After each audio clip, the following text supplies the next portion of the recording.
Chapter 105. I only participated in the audition. The director hasn't decided on the female lead yet, so I'm not considered part of the entertainment industry. Besides, I don't have any background. I really don't understand why you're inviting me to be your partner, Yun Shishir rejected politely. Xiao Shui was dumbfounded by her rejection. Oh my god, was she stupid? Gu Xingze was such a big star. Inviting her to be his partner was an opportunity that many actresses and actresses in the entertainment industry couldn't get. How could she reject it? Gu Xingze wasn't upset. Instead, he raised his eyebrows slightly. Qin Zhou quickly added, after tomorrow night's cocktail party, there will be a signing ceremony. Yun Shishir, sign the contract with me. Yun Shishir finally understood his intention. Gu Xingze had already decided on her. He was planning to use his popularity to pave the way for her to enter the entertainment industry. To put it bluntly, it was nothing more than a publicity stunt. A huge publicity stunt that only Gu Xingze could pull off. The first step he took was to be ambitious. It seemed that he was determined to support her. But why was he so good to her? Yun Shishir nodded elegantly. Her voice was as clear as spring water. Sure. If that's the case, I'll accept your offer. Lin Fengtian nodded satisfactorily. This girl was unfazed by honor and disgrace. She was calm and collected. Her status in the industry would definitely be everlasting. Let's go, Shishir. A friend, I'll drive you, Lin Fengtian said.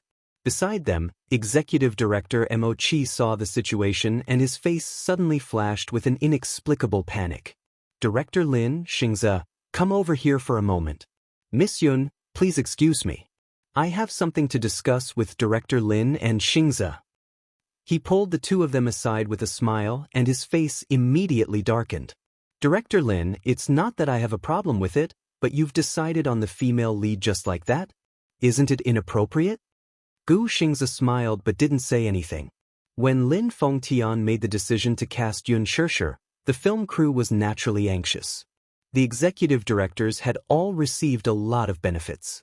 Many popular starlets in this movie had extended an olive branch, but Lin Fengtian did not accept it. All the benefits were given to the other people in charge of the production team.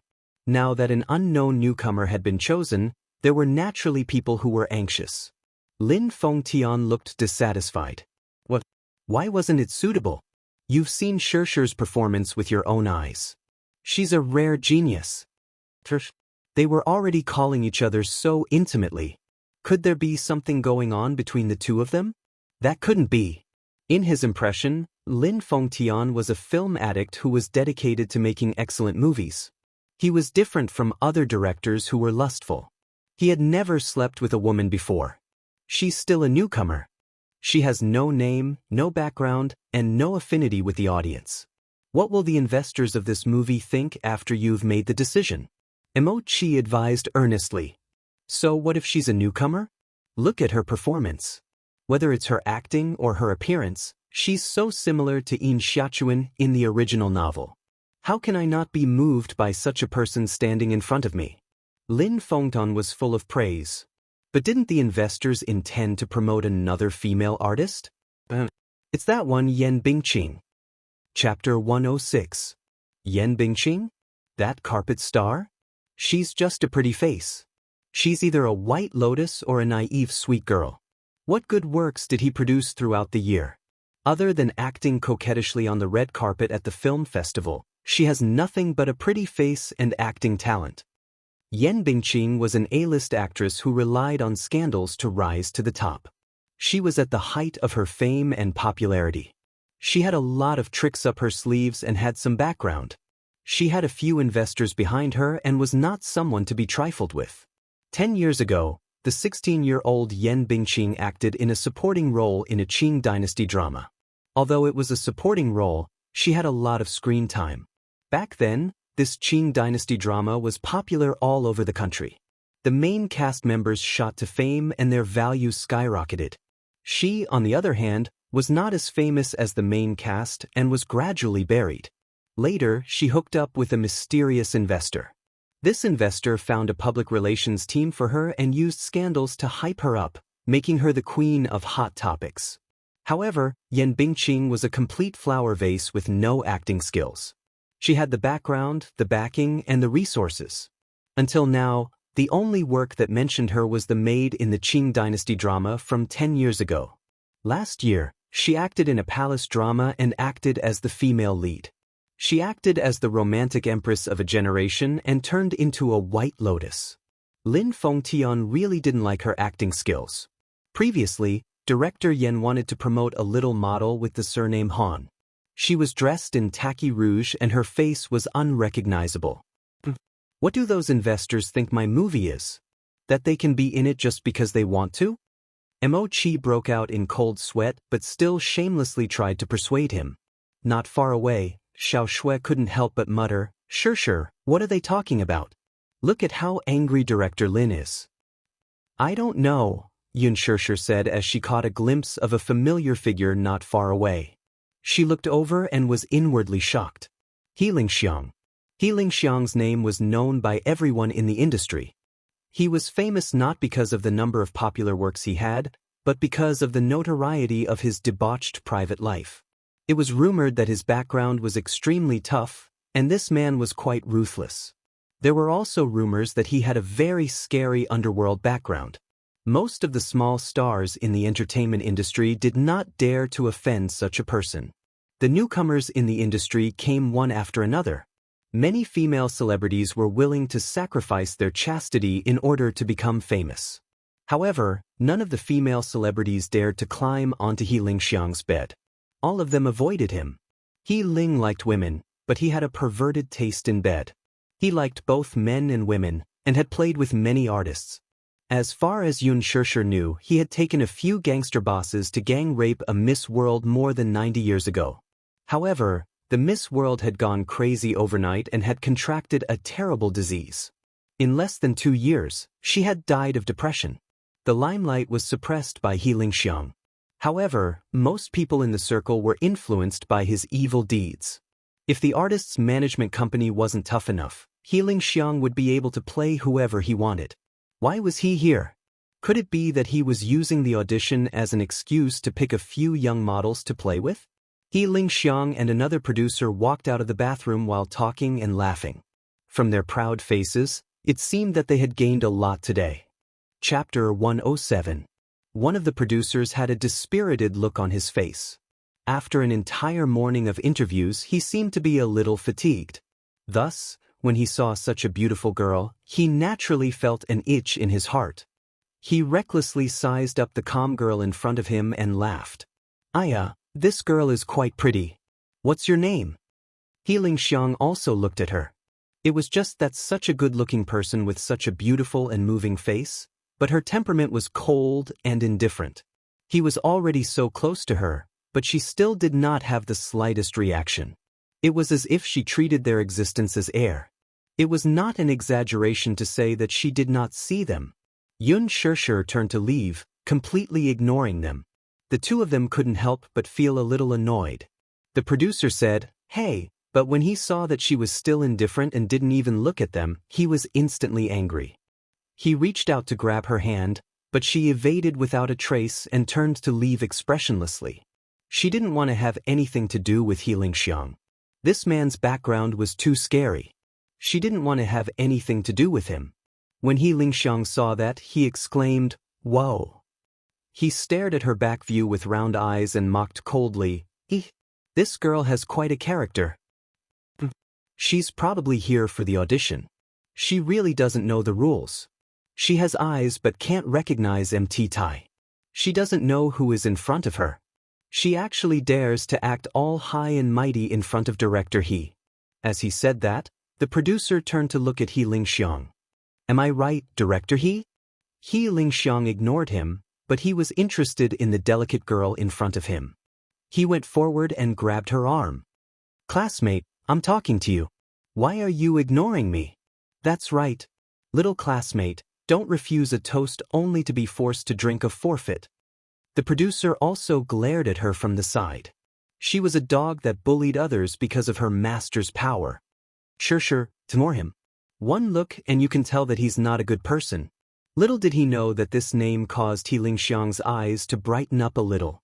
Sure. He frowned as he repeated the name a few times. Then he grabbed Yun Shurshu's wrist tightly. This student, I think you have a good temperament and good looks. Why didn't you come to the audition? Who knows, maybe you'll be chosen as the female lead. Yun Shurshu faintly said, Thank you for your kindness, Director He. It's just that I admit that my aptitude is mediocre, and I can't enter the eyes of the directors. How could that be? I think you're pretty good. You're much better than those girls who were interviewed before. Even if you don't get chosen, it's not like you don't have a chance. He Lingxiang's tall and strong body leaned towards her suggestively.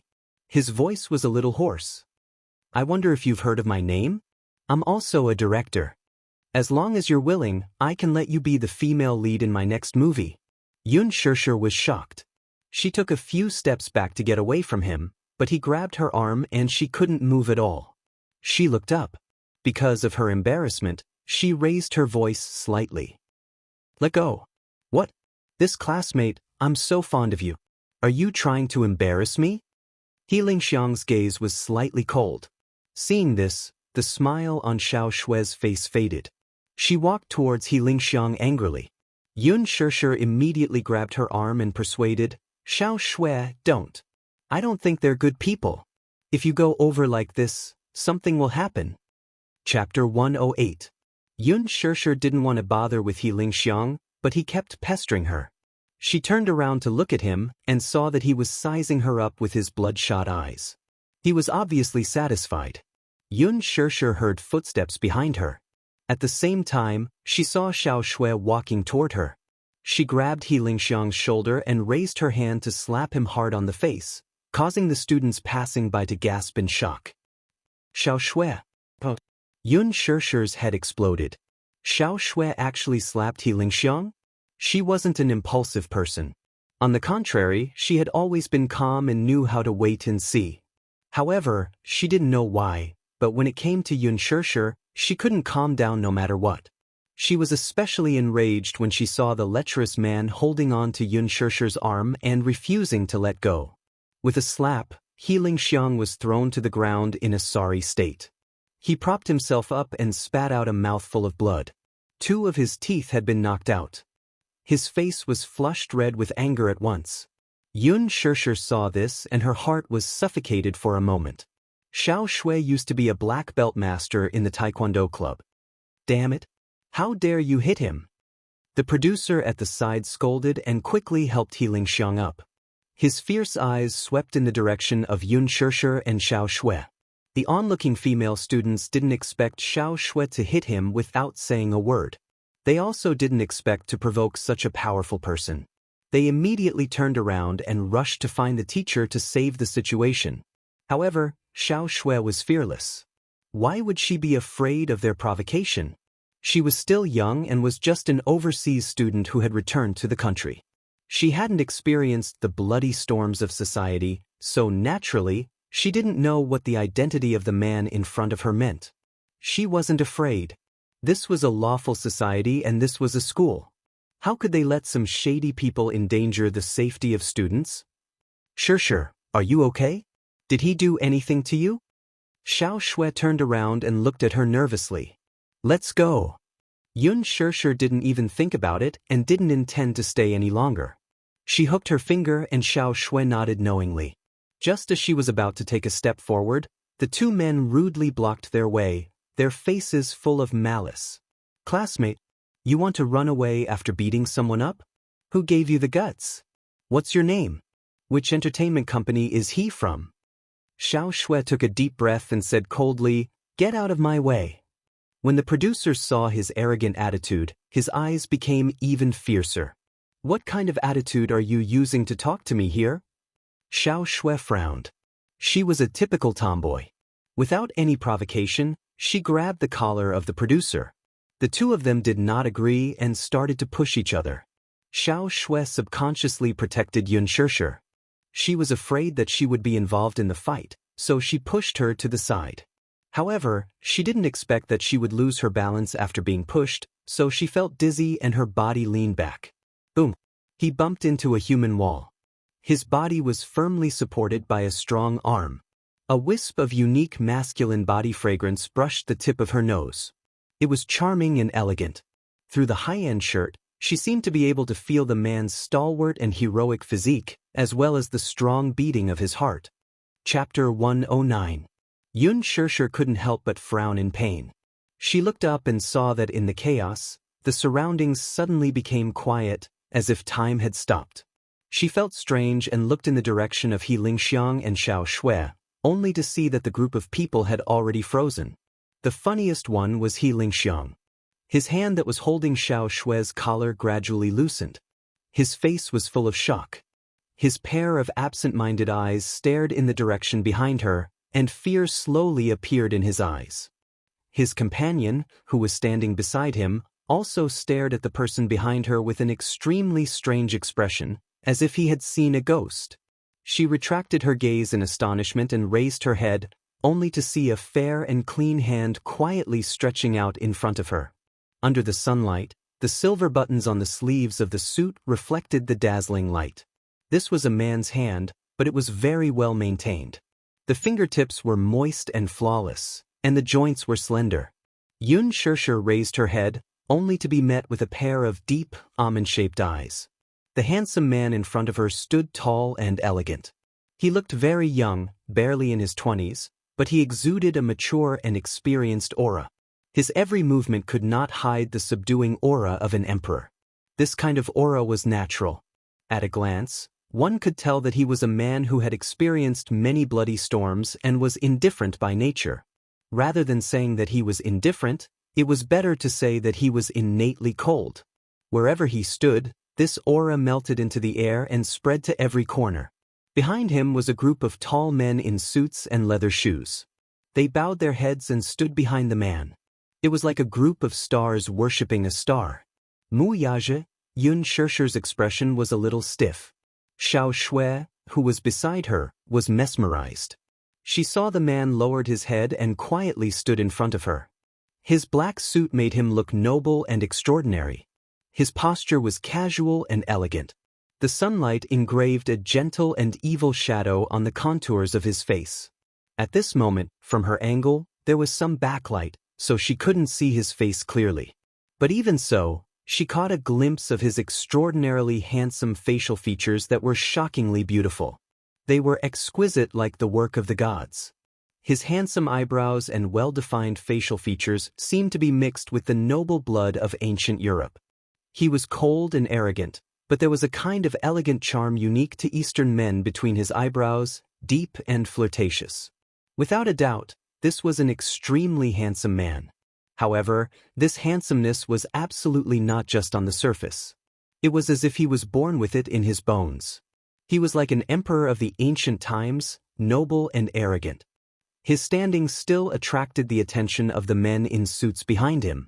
They were a little curious about what kind of person could attract their master's attention, so they all looked over and their gazes fell on her. Yun Shirshir suddenly felt like her body was being pricked by sharp needles. She supported herself on her knees and tried to stand up, but ignored the man's outstretched hand. Chapter 110. The man naturally saw the proud and stubborn attitude on her face. He slowly retracted his hand and tightened his sleeves. However, he did not say anything for a long time. His thin lips parted slightly, and the corners of his mouth slowly curled up, outlining an unfathomable arc. Yun Shirshir saw that his gaze was always on her, and she felt a little uncomfortable. She didn't understand. Who was this man? Why was she always able to meet him when she was down and out? Yun Shirshir didn't want to pay attention to him. She patted the dust off her body and turned to leave. However, a cold and deep voice came from behind her. "Stop." The man spoke very softly. His words were as precious as gold, but his voice was very pleasant. It was deep and full of magnetism. It was mellow like aged wine. One sip and it was easy to get drunk. She slightly paused and turned around to look at the man. Her eyebrows knitted even deeper. "Mister, what can I do for you? You're leaving just like that?" Mu Yaja found it funny. Other women couldn't wait to get close to him when they saw him, but she avoided him like he was the plague. Could it be that she was guilty? Mu Yaja's lips curved into a smile. This unfathomable smile made Yun Shirshir feel a little dazzled. She said indifferently, "I'm not familiar with you, right?" Her tone was a little impatient and even very distant. Hearing this, the attendants behind her were stunned. They had never seen anyone who dared to speak so rudely in front of the young master. It had to be known that with the young master's noble status and background, even the government officials had to be courteous. Therefore, when they saw her being so rude, their faces immediately showed disgust. However, the man wasn't angry at her cold expression. He took a few steps closer to her, and the smile on his lips deepened. He whispered in her ear, "Not familiar? But we've slept together." Yun Shirshir's face was tense for a moment. She smiled faintly, but her voice was cold. "Mr. Mu, so you're shameless?" Shameless? Is that shameless?" Mu Yaja smiled deeply. "Do you want to see something even more shameless?" She naturally didn't know the identity of the man in front of her, and Xiao Xue naturally didn't care about the origin of the man, but it didn't mean that He Lingxiang and the others didn't know. She was so close to him, so flirtatious, that everyone present was even more shocked. Especially He Lingxiang's group, they more or less understood the status of men. He Lingxiang had been in the circle for so many years and had seen countless people. He more or less had to be clear about the people and families at the peak of the world. After all, he couldn't simply offend them.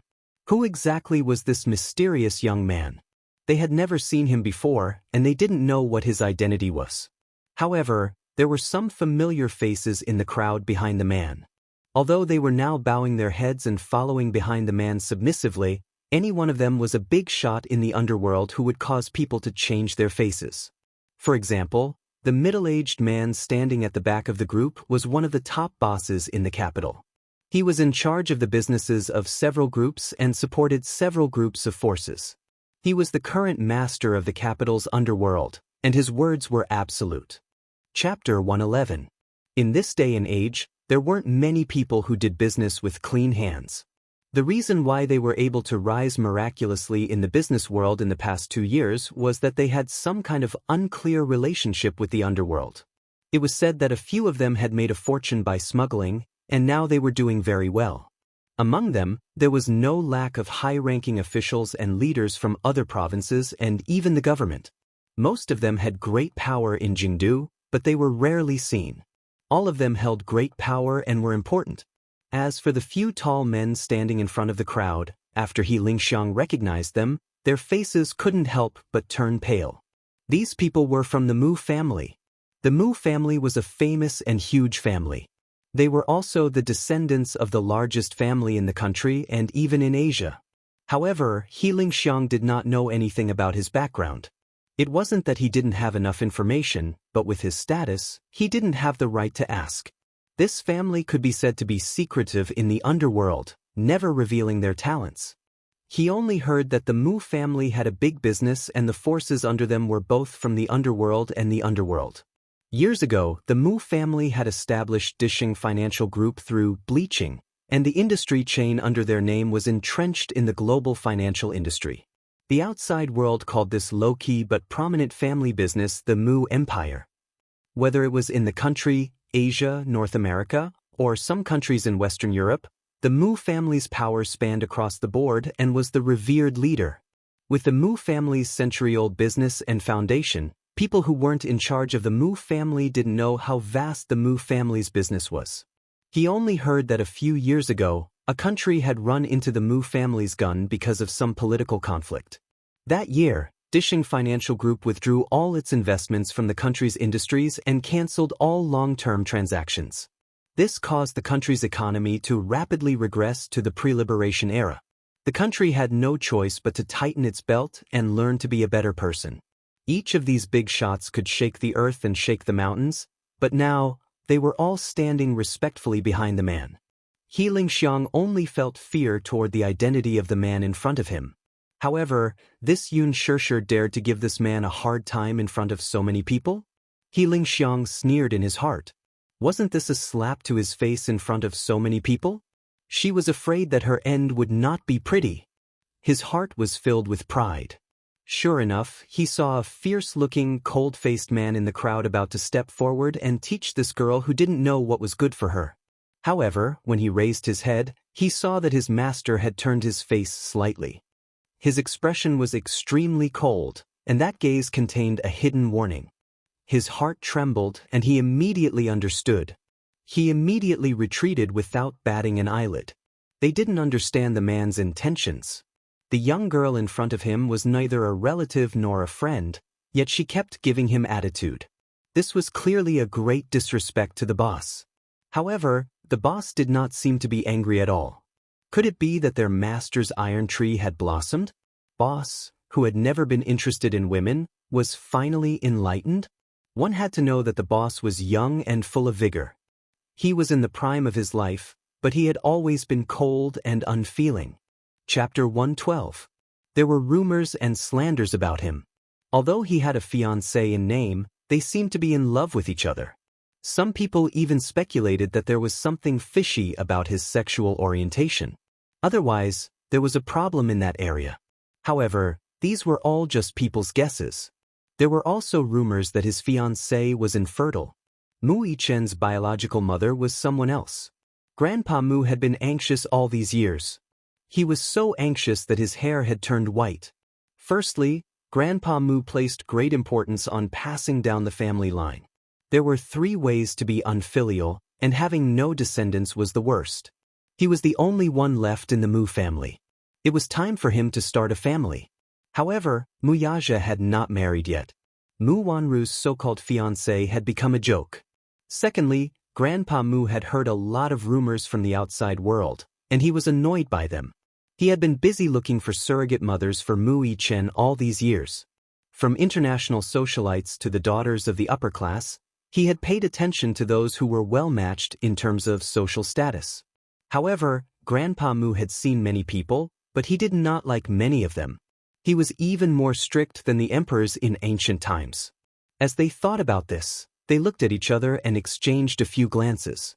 They were well aware of each other's guesses. This time, it was He Lingxiang's turn to be dumbfounded. Who exactly was Yun Shishir? Yun Shishir could tell that this group of people was not simple.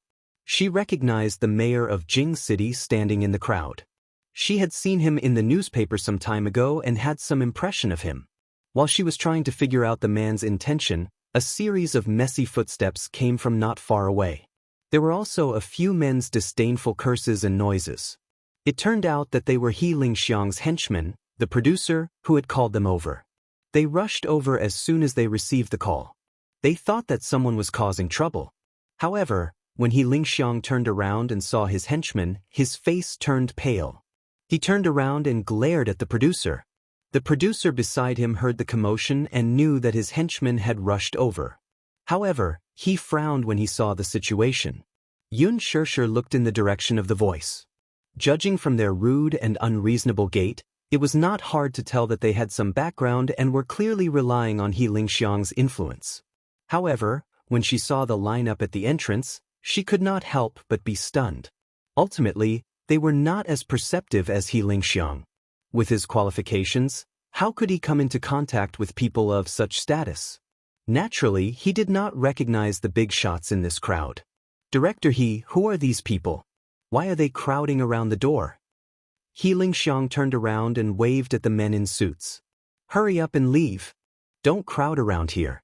If you disturb the director's selection, you'll have to bear the consequences. As soon as he finished speaking, he saw that everyone's expressions were calm. Seeing that He Lingxiang was standing there in a daze, he couldn't help but go up and put his arm around his shoulder. The young man smiled and said, Director He, who are these people? Could it be that these brats have eyes but failed to recognize Mount Tai and are looking for trouble with you? He pointed at Xiao Shui. He Lingxiang's face turned even paler.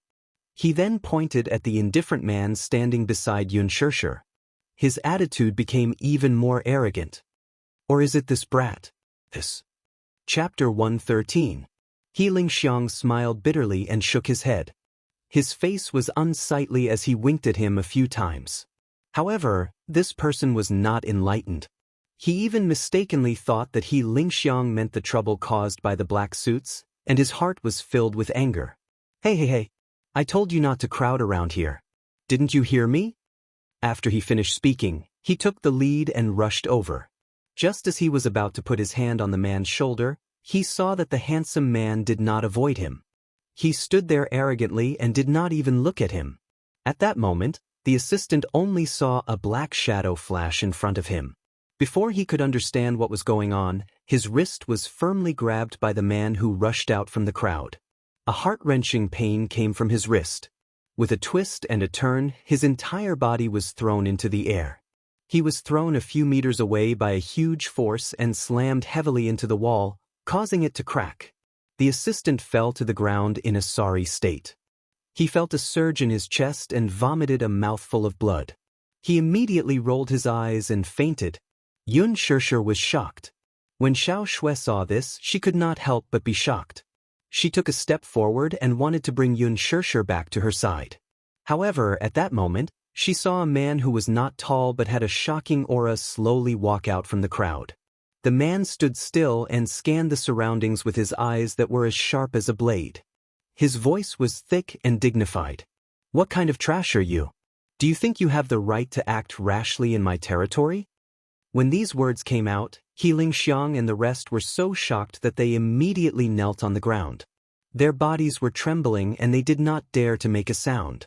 The one who spoke was Lin Shaojing, the leader of the Qingyang gang, one of the most powerful men in the capital. Speaking of Lin Shaojing, his position was not shallow.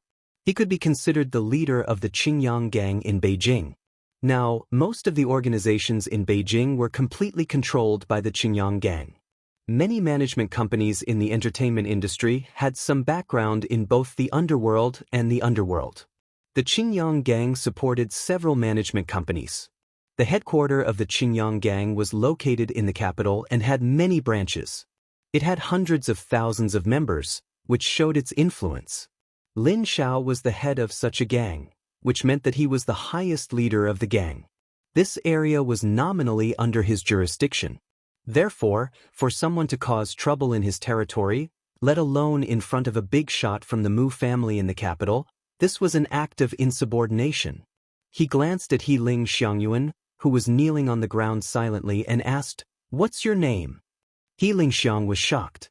He was terrified of Lin Feng's threat. Suddenly, he thought of something. He raised his head and carefully said, "Boss Lin. In fact, I am. Your voice is too soft. I can't hear you." Lin Shaojing said impatiently. He Lingxiang closed his eyes and mustered his courage to raise his voice. "My name is He Lingxiang.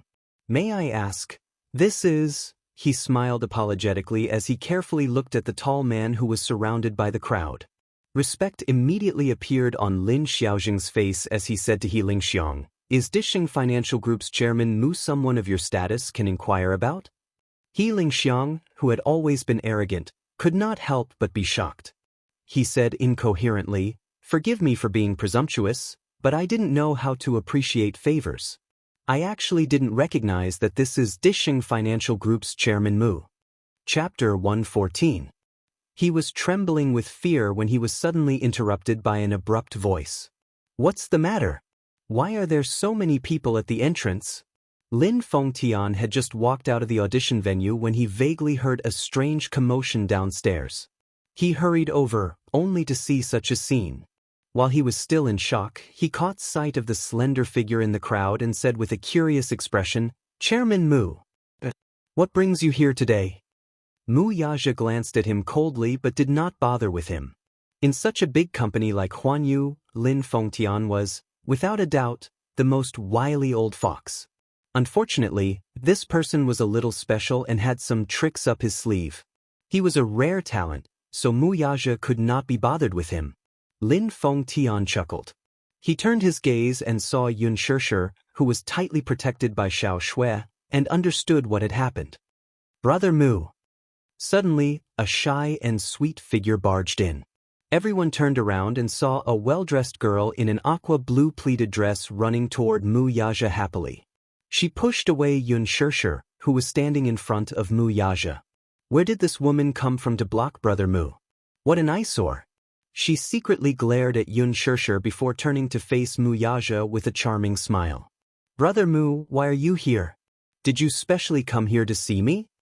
Lu Jingtian, 20 years old, was the eldest daughter of the capital's military and political elite.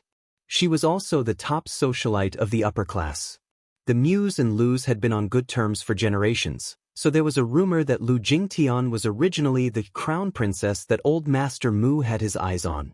Unfortunately, the concubine had feelings for him, and the man had no such intentions. The young master of the Mu family had watched her grow up, so the two had a close relationship. Lu Jingtian, the eldest daughter of the Lu family, had a crush on the young master of the Mu family. This was no secret in the capital's rich and powerful families. Mu Yaja took great care of Lu Jingtian, doting on her no matter how trivial the matter was. He treated her like his most beloved younger sister. However, to Mu Yaja, their relationship was just that. Lu Jingtian stared at him in a daze. The name Mu Yaja had left a deep imprint in her heart. Just hearing it made her heart go numb. How much did she love this man whom she had admired since she was young? Even in her dreams, she hoped that he would take a second look at her. Alas, his eyes seemed to be looking in Yun Shishir's direction, and she could not help but steal a few more glances at him. In her heart, she admitted that this girl was very beautiful. Guanyu Corporation controlled almost half of the entertainment industry. Having followed Mu Yaja around, she could be said to have seen countless people and had seen many beautiful women. However, what she could not help but be jealous of was that this girl's looks were different from those who were vulgar. She was delicate, elegant, and natural, without a trace of impurity. It was as if all the beautiful words in the world could not be used to describe this girl's otherworldly beauty. She had overheard Lin Fengtian's words not far away, and she felt even more jealous. The reason why Lu Jingtian wanted to enter the entertainment industry was none other than to appear in Mu Yaja's sight more often. Lin Fengtian was the ace director she dreamed of befriending, but she seemed to have heard that this big shot was willing to lower himself and take the initiative to sign a contract with this girl. Chapter 115. At the thought of this, panic flashed across her heart. Seemingly wanting to establish her high and mighty status, she immediately turned to face Mu Yaja with a smile. "Brother Mu, why are you ignoring me?" Mu Yaja lowered his eyes slightly and finally saw her for the first time with his slightly cold eyes. "Director Lin is here today too. He's a judge. Why don't we have coffee together after this audition?" Lu Jingtian naturally hooked her arm around his. Her coquettish tone sounded very intimate to outsiders. She deliberately raised her voice, for no other reason than to announce in front of everyone that she had a close relationship with the most respected young master of the Mu family, the most prestigious family in the capital. Earlier in the audition waiting room, there was actually a newcomer who did not know what was good for her. Now, she was silently announcing her illustrious status. In the crowd, Yun Na's eyes flashed with horror. This girl actually has connections with the rich and powerful of the upper-class society? Naturally, she did not know who Mu Yaja was, but she recognized the mayor of the capital. Now that she saw him standing respectfully behind that tall and handsome man, who was actually close to that girl, she could not help but wonder why he was so close to her. She could not help but shudder. Earlier in the waiting room, she seemed to have caused trouble for this girl. Could this Lu Jingtian be planning to take revenge on her? Mu Yaja naturally saw through her vanity, but he did not expose her. "Your grandpa asked me to visit you." Hearing this, Yun Shishir's eyes darkened slightly. It turned out that this man was here to visit her. When Lu Jingtian heard this, her vanity was satisfied and she pretended to be angry. "He must be here to let you talk about me again. Grandpa has always disapproved of me entering the entertainment industry, but I love acting. Brother Mu, this is my dream." Mu Yaja's lips curled into an elegant smile, but he did not say a word. Lu Jingtian continued, "Brother Yaja, didn't you invest in this movie? Jingtian really wants to play the female lead." Mu Yaja took a step forward with Lu Jingtian following closely behind him. Behind them was a mighty entourage. The crowd gradually moved further and further away, just like an emperor in ancient times patrolling the land under his control, proud and noble. "Let's go, Shishir, and the girl beside you. This girl I'll drive you," Lin Fengtian said. Everyone walked to the door. When Xiao Shui saw the shiny black Rolls-Royce Phantom, her soul almost left her body. Like a happy child, he circled the car a few times. Good heavens! Rich people! This car was an imported antique. Lin Fengtian, who was watching from the side, was stunned. This little girl. Brother Lin. Xiao Shui immediately pinched her orchid fingers and came up to him. Can I take a few selfies? She said as she pointed at the luxury car beside her. It's right beside this car. Sure, Lin Fengtian agreed.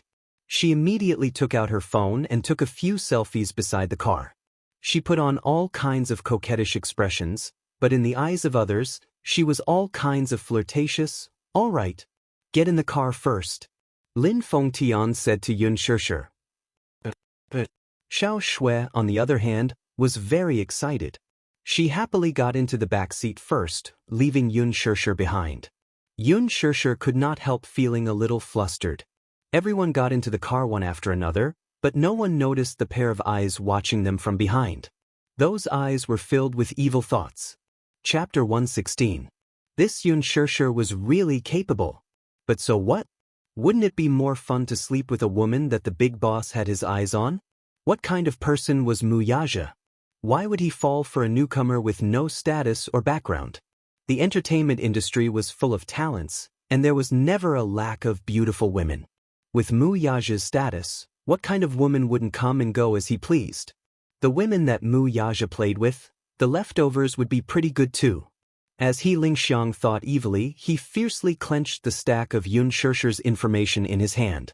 Suddenly, his thoughts were interrupted by a delicate voice from the side. Hello. Hello, may I ask if you are Director He Lingxiang? He Lingxiang turned around and saw Yun Na with no makeup on. Yun Na had just washed off all the makeup on her face, and it actually looked cleaner. Even though her face was still slightly swollen, it didn't stop others from judging her beauty. Yun Na's beauty was different from Yun Shishir's naivety and pure beauty. She was flirtatious, like a seductress who charmed the emperor in ancient times. If she were to play a character like Daji, she would definitely be pleasing to the eyes. She was petite and wasn't as tall as Yun Shishir. Her fair little face, coupled with her shy and timid appearance, made her look even more fragile. Yun Na had unintentionally catered to his tastes. He Lingxiang had recently liked this kind of taste. The moment he saw her, the look in his eyes changed.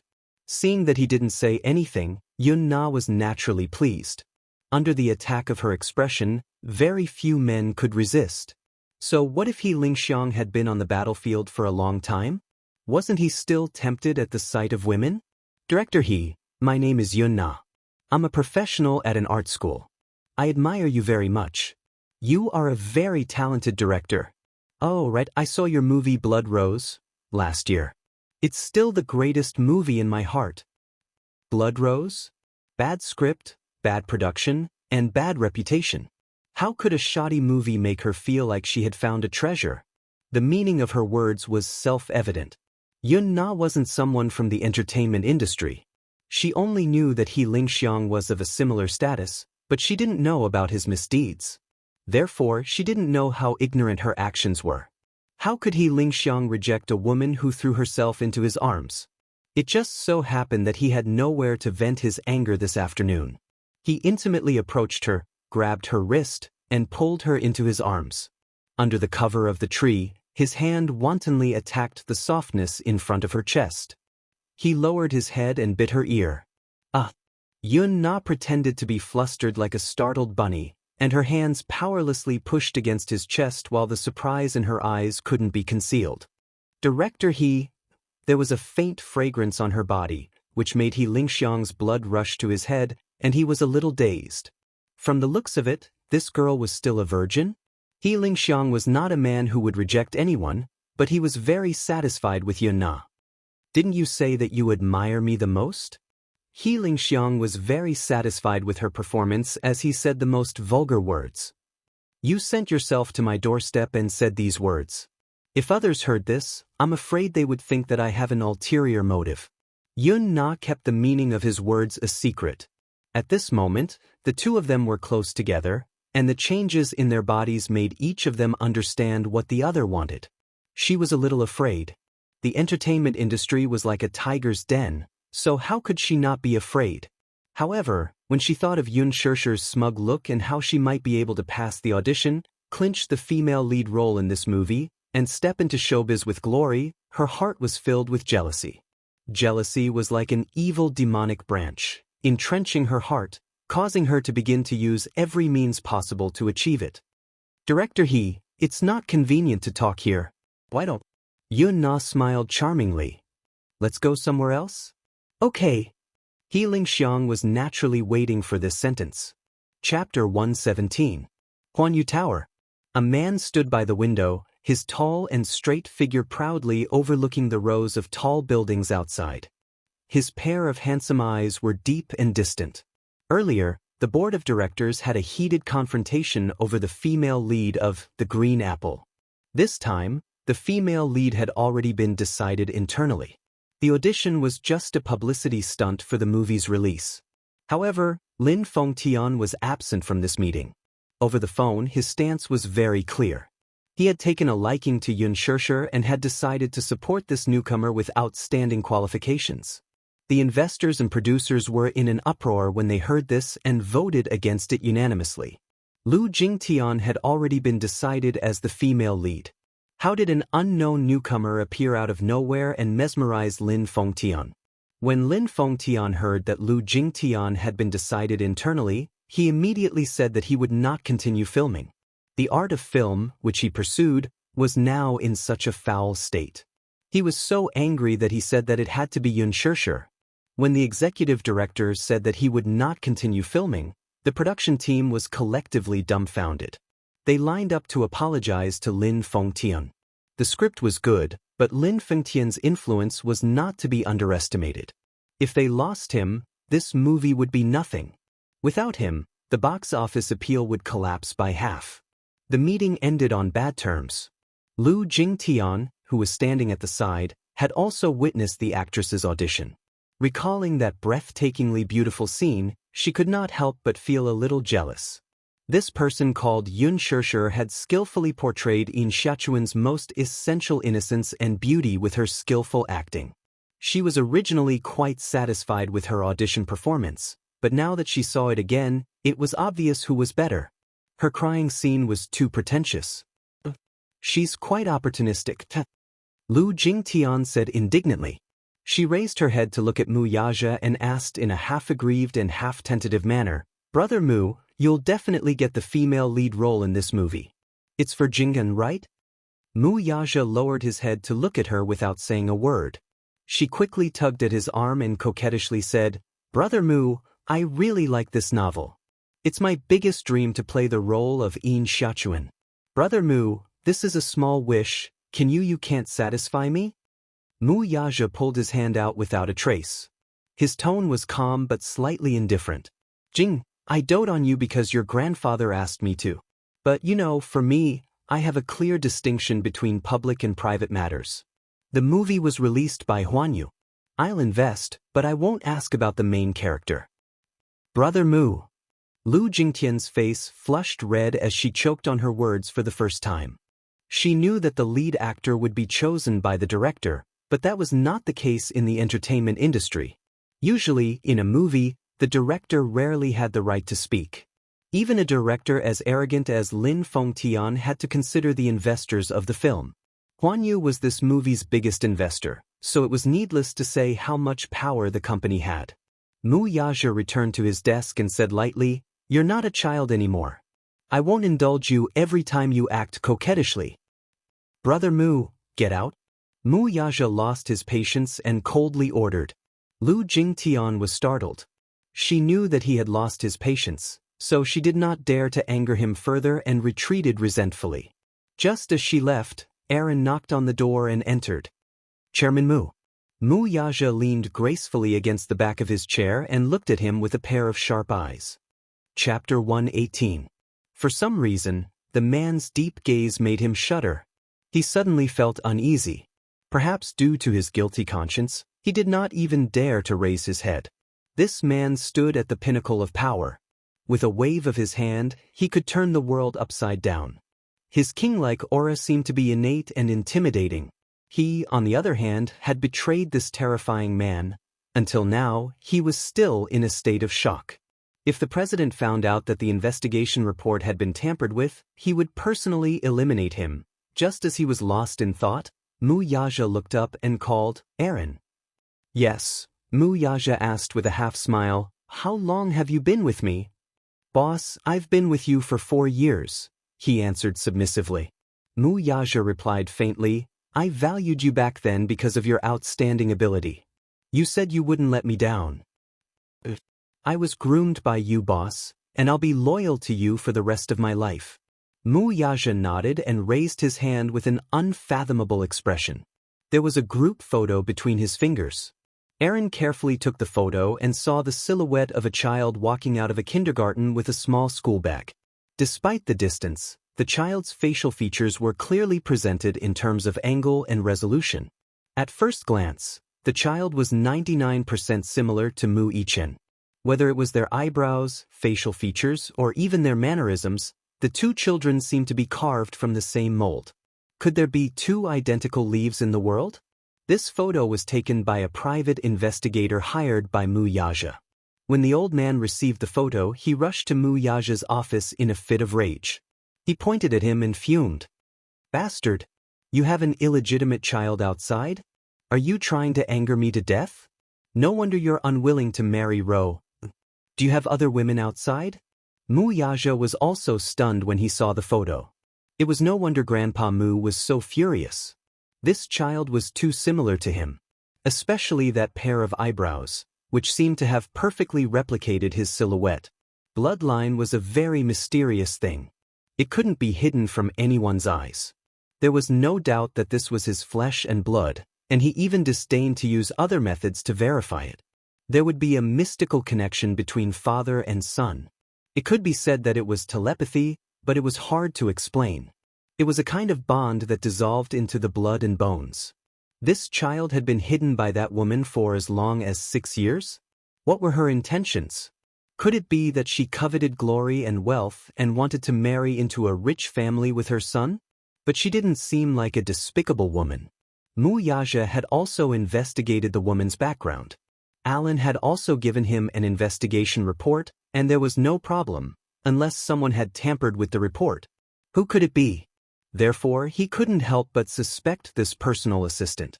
Could it be that his closest assistant was disloyal to him? As Mu Yaja looked at him with a hint of scrutiny, Alan's back turned cold.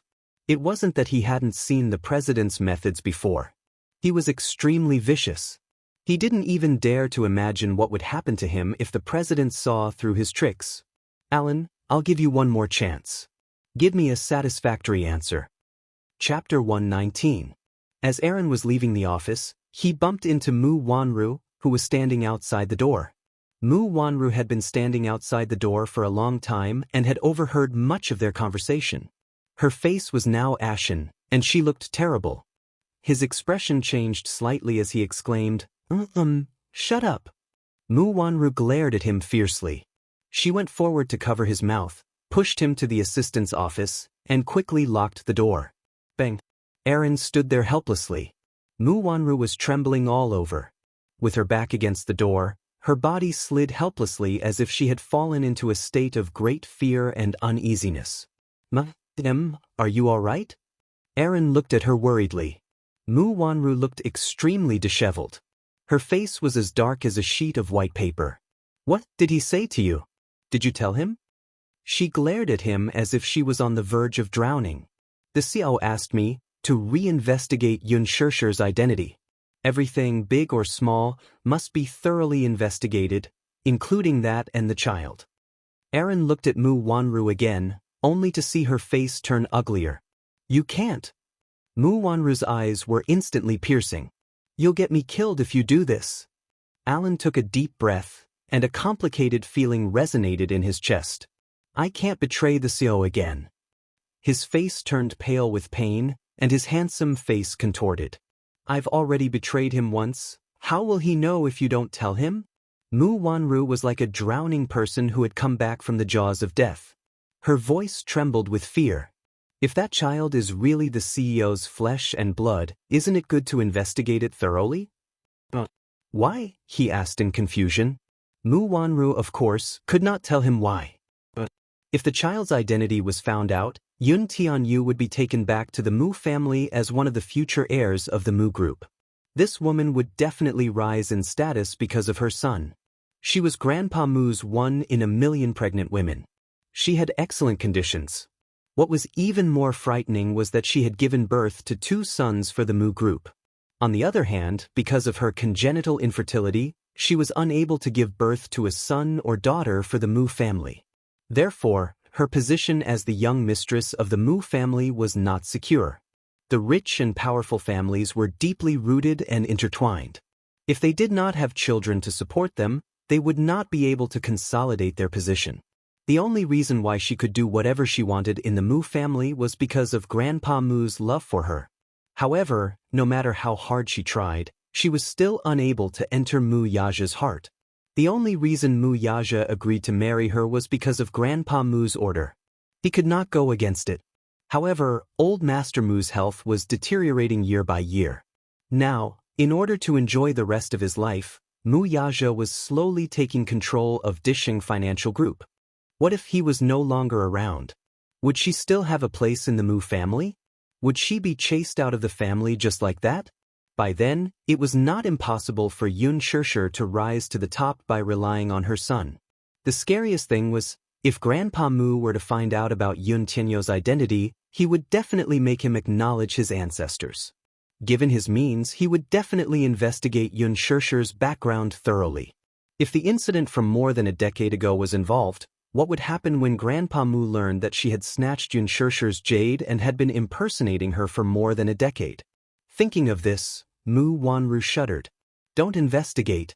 If you do this, you'll destroy me. Mu Wanru covered her face haggard and sobbed helplessly. She was weeping like a pear blossom in the rain, but in her heart, she was viciously cursing. Chapter 120. D****. She was too slow. This Yun Shishir, B****. Why did it have to be her? Why did it have to be her? Was she going to watch as the wealth and glory that was within her reach was snatched away by her? Looking at her pitiful appearance, Alan's heart ached as if it had been crushed. As a man, no one could reject a weak and helpless woman. Help me. Mu Wanru begged him. She leaned on his chest weakly and helplessly. Her hot tears dampened his shirt. I can't let that child return to the Mu family. Alan, I know you like me. This is the last time.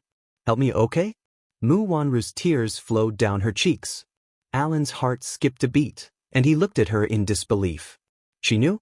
They had been classmates in university for 4 years. Her gentleness, beauty, pride, and confidence had always been the most beautiful thing that he yearned for. He loved this girl from the bottom of his heart, but he had never shown it. Because from the beginning, he knew that she was a dream that he would never be able to reach in his life. He was so humble that he could not even confess his feelings to her. He could only look at her silently from afar. After graduating from university, he entered Disheng Financial Group and became Mu Yaja's personal assistant. It was only then that he realized that the man in her heart was as perfect as a god. Wanru, just this once. This is the last time. If you promise to help me, I'll do whatever you want me to do in the future. Mu Wanru begged again. Alan's brows furrowed. Clearly, he was still struggling. Mu Wanru gritted her teeth. She placed her hands on his shoulders, stood on her tiptoes, and kissed him on the lips. Alan was shocked. His body was as stiff as a rock. Mu Wanru pressed her lips against his and said softly, "Is this enough?"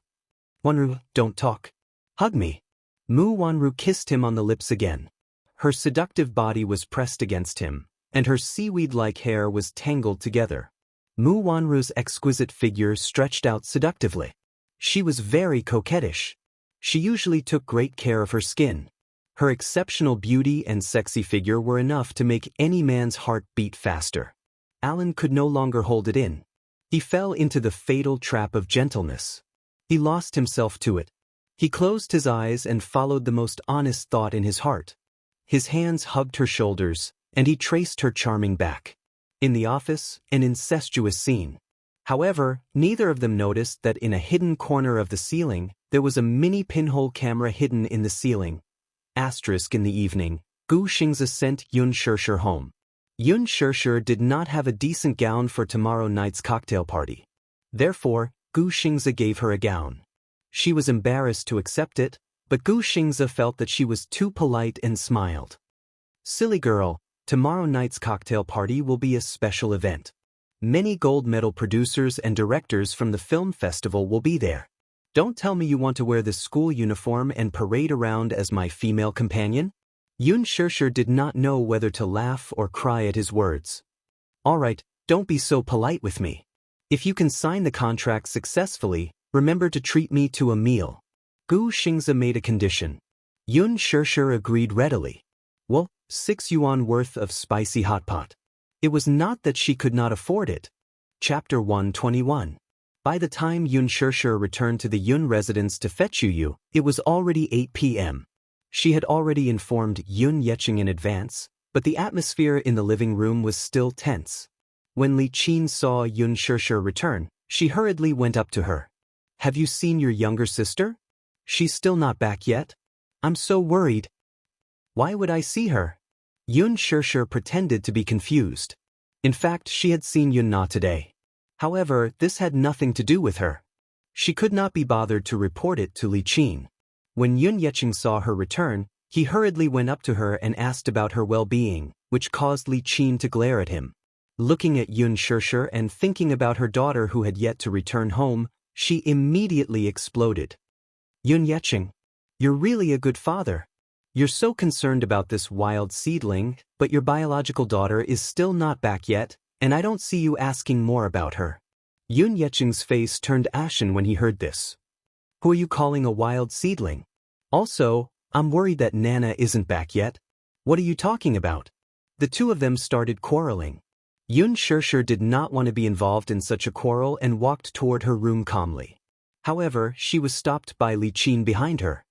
Stop right there. Yun Shishir turned her head in a lukewarm manner. What's the matter? Li Qin noticed the exquisite packaging in her hand. Armani. How could she, who shopped in shopping malls all year round, not know about this international luxury brand? Her eyes almost popped out of their sockets. How did she have such an expensive item? Where did you get this dress? It's none of your business. With that, Yun Shishir walked into her room without looking back. Li Qin was so angry that she almost had a stroke. This wild lass was looking down on her more and more. What Armani? To me, it's just a cheap knockoff. That night, it suddenly rained. Yun Shishir decided to sleep over at the Yun residence and went to bed early with Yu. At midnight, there was a sudden rainstorm outside the window. Lightning flashed and thunder rumbled. Yun Yeqing and Li Qin were worried when Yun Na did not return for a long time, so they decided to report the matter to the police. The two of them hurriedly prepared to rush over, but they heard a strange noise outside the door. They hurriedly rushed over, only to see Yun Na leaning against the door weakly. They did not know how long she had been standing outside the door. Her hair was drenched, her clothes were slightly messy, and her face was strangely flushed. Mum, she cried out in a low voice, her voice trembling as if she had suffered a great grievance. Then, a line of tears flowed down her cheeks.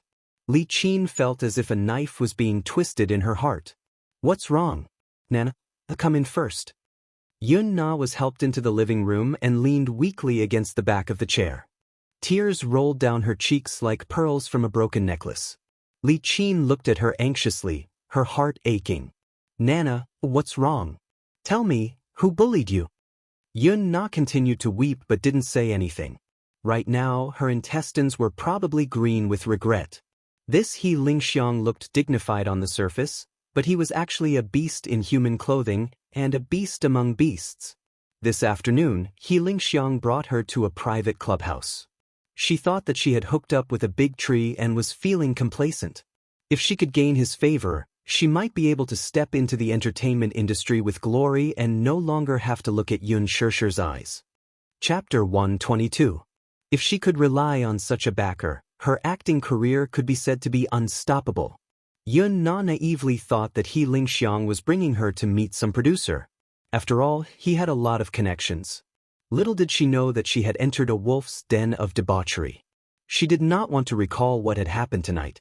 She only remembered that before He Lingxiang sent her home, he gave her an invitation and whispered in her ear, "I heard that Gu Xinghe has invited your sister to attend Huan Yu's annual gala tomorrow night.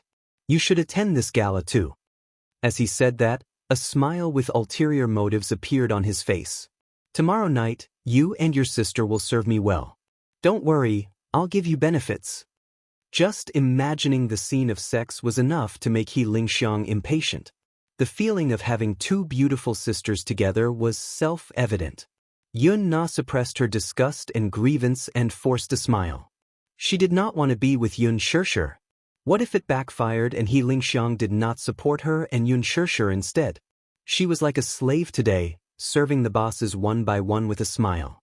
She had suffered great humiliation and did not want to suffer a double loss in the end. She whined, "You're so annoying.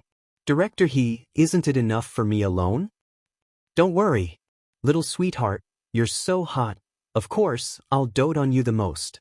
Don't worry, I won't fall in love with someone else." Yun Na only felt more at ease after He Lingxiang's promise.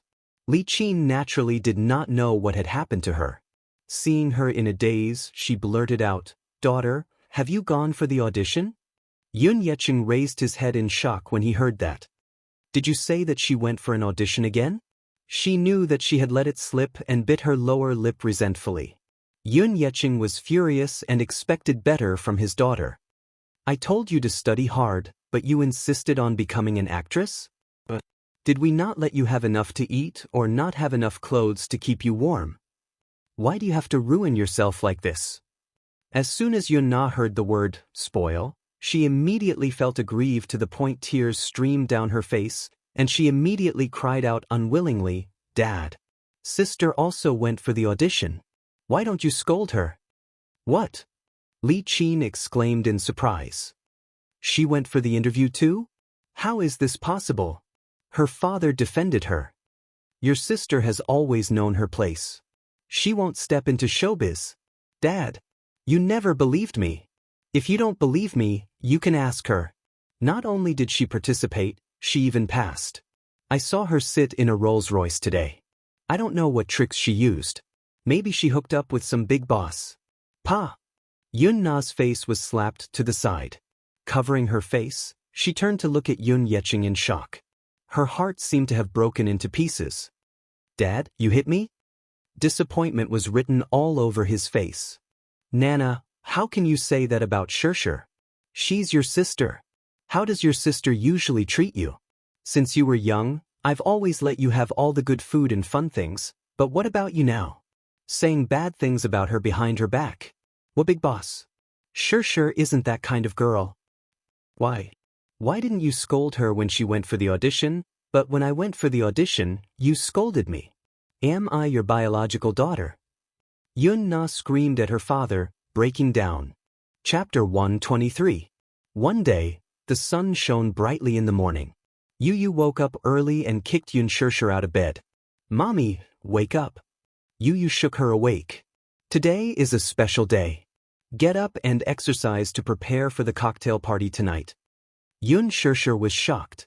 "Baby, how did you know that I'm going to the cocktail party tonight?" Yu looked at her coldly. "I also know that you're Gu Xing's female companion." Yun Shishir was dumbfounded. "How did you know?" Yu held his forehead helplessly. How could he let his stupid mommy know that he was the one who arranged all of this?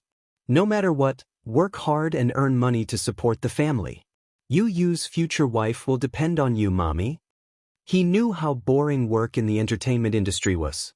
On the surface, the stars were shining brightly, but very few people knew how hard it was behind the scenes.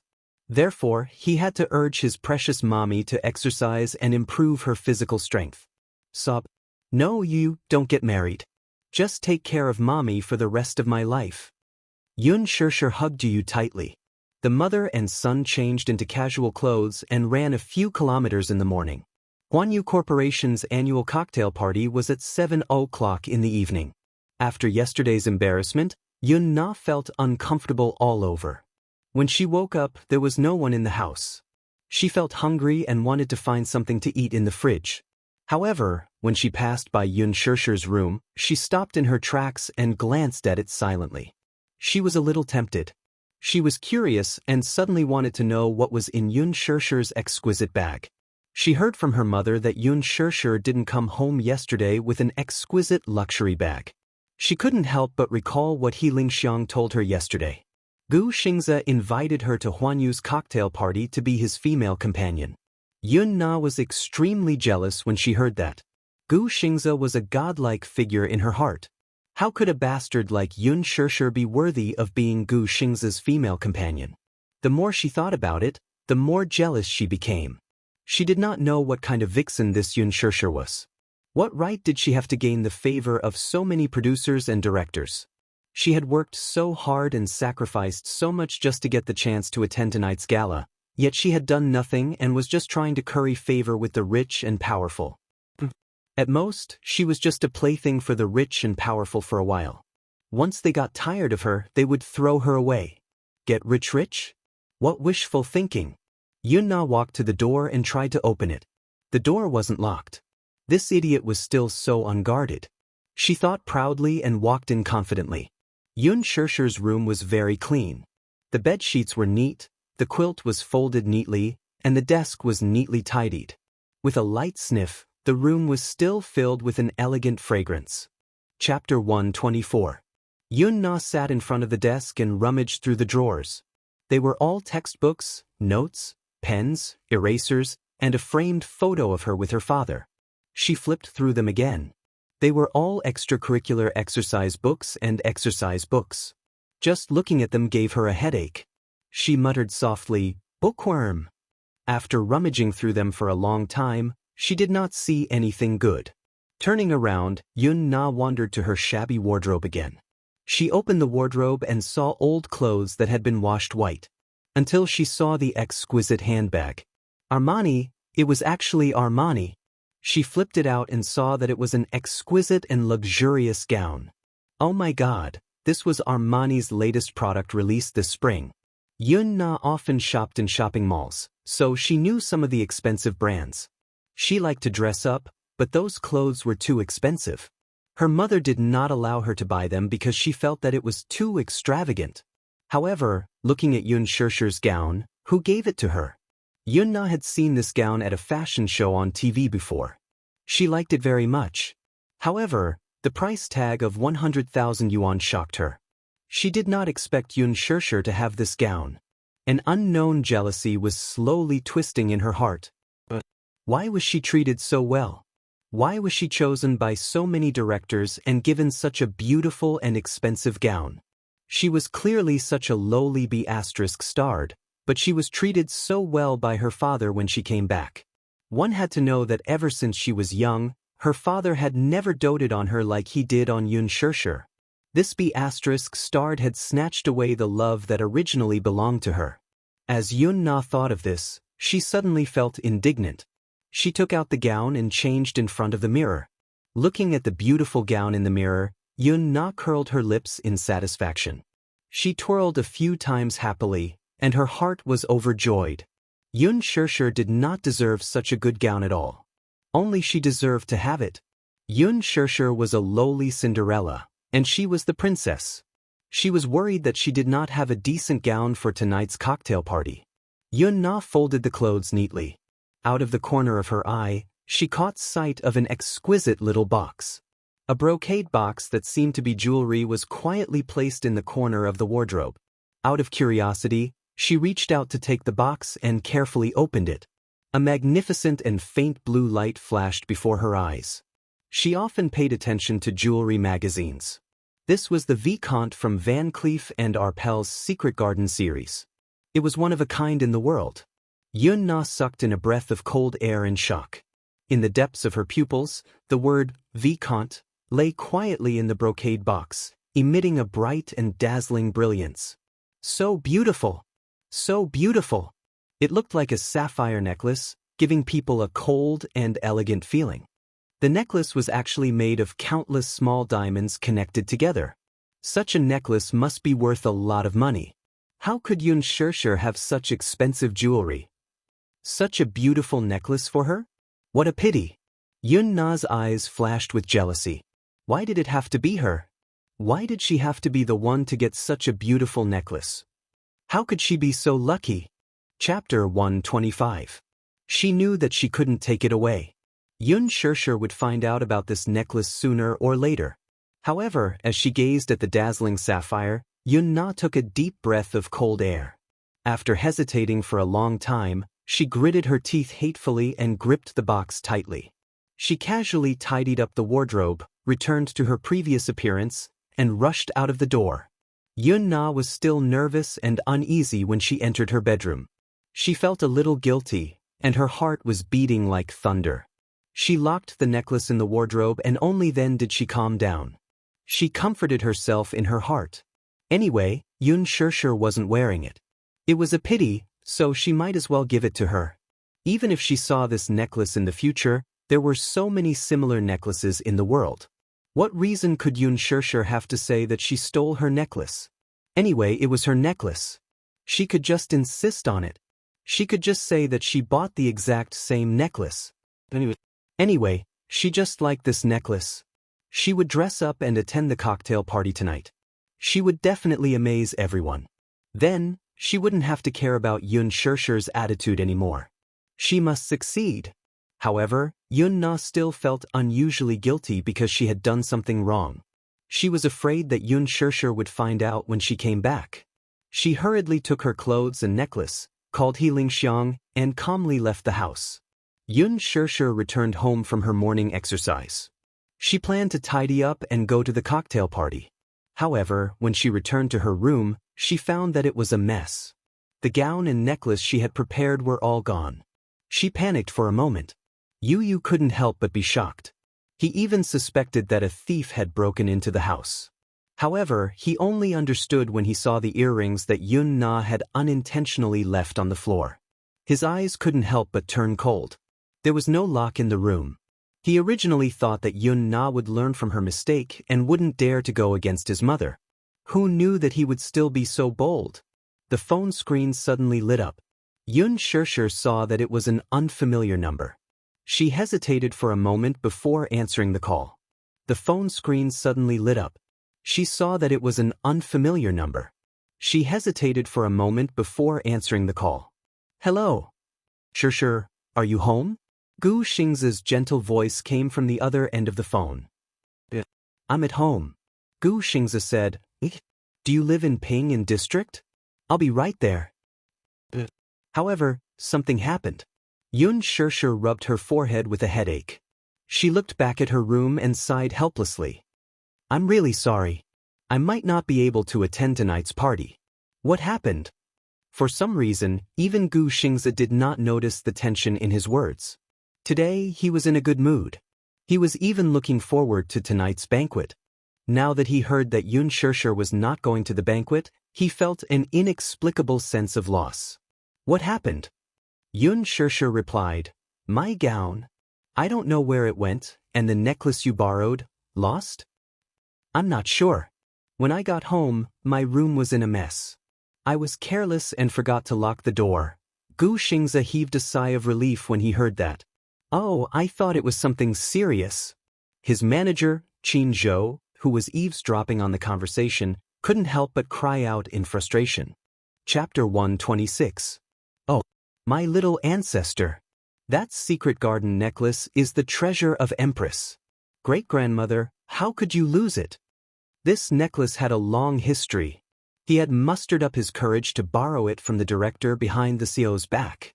If the boss were to find out, he would be in deep trouble. Forget it. Let her come over first.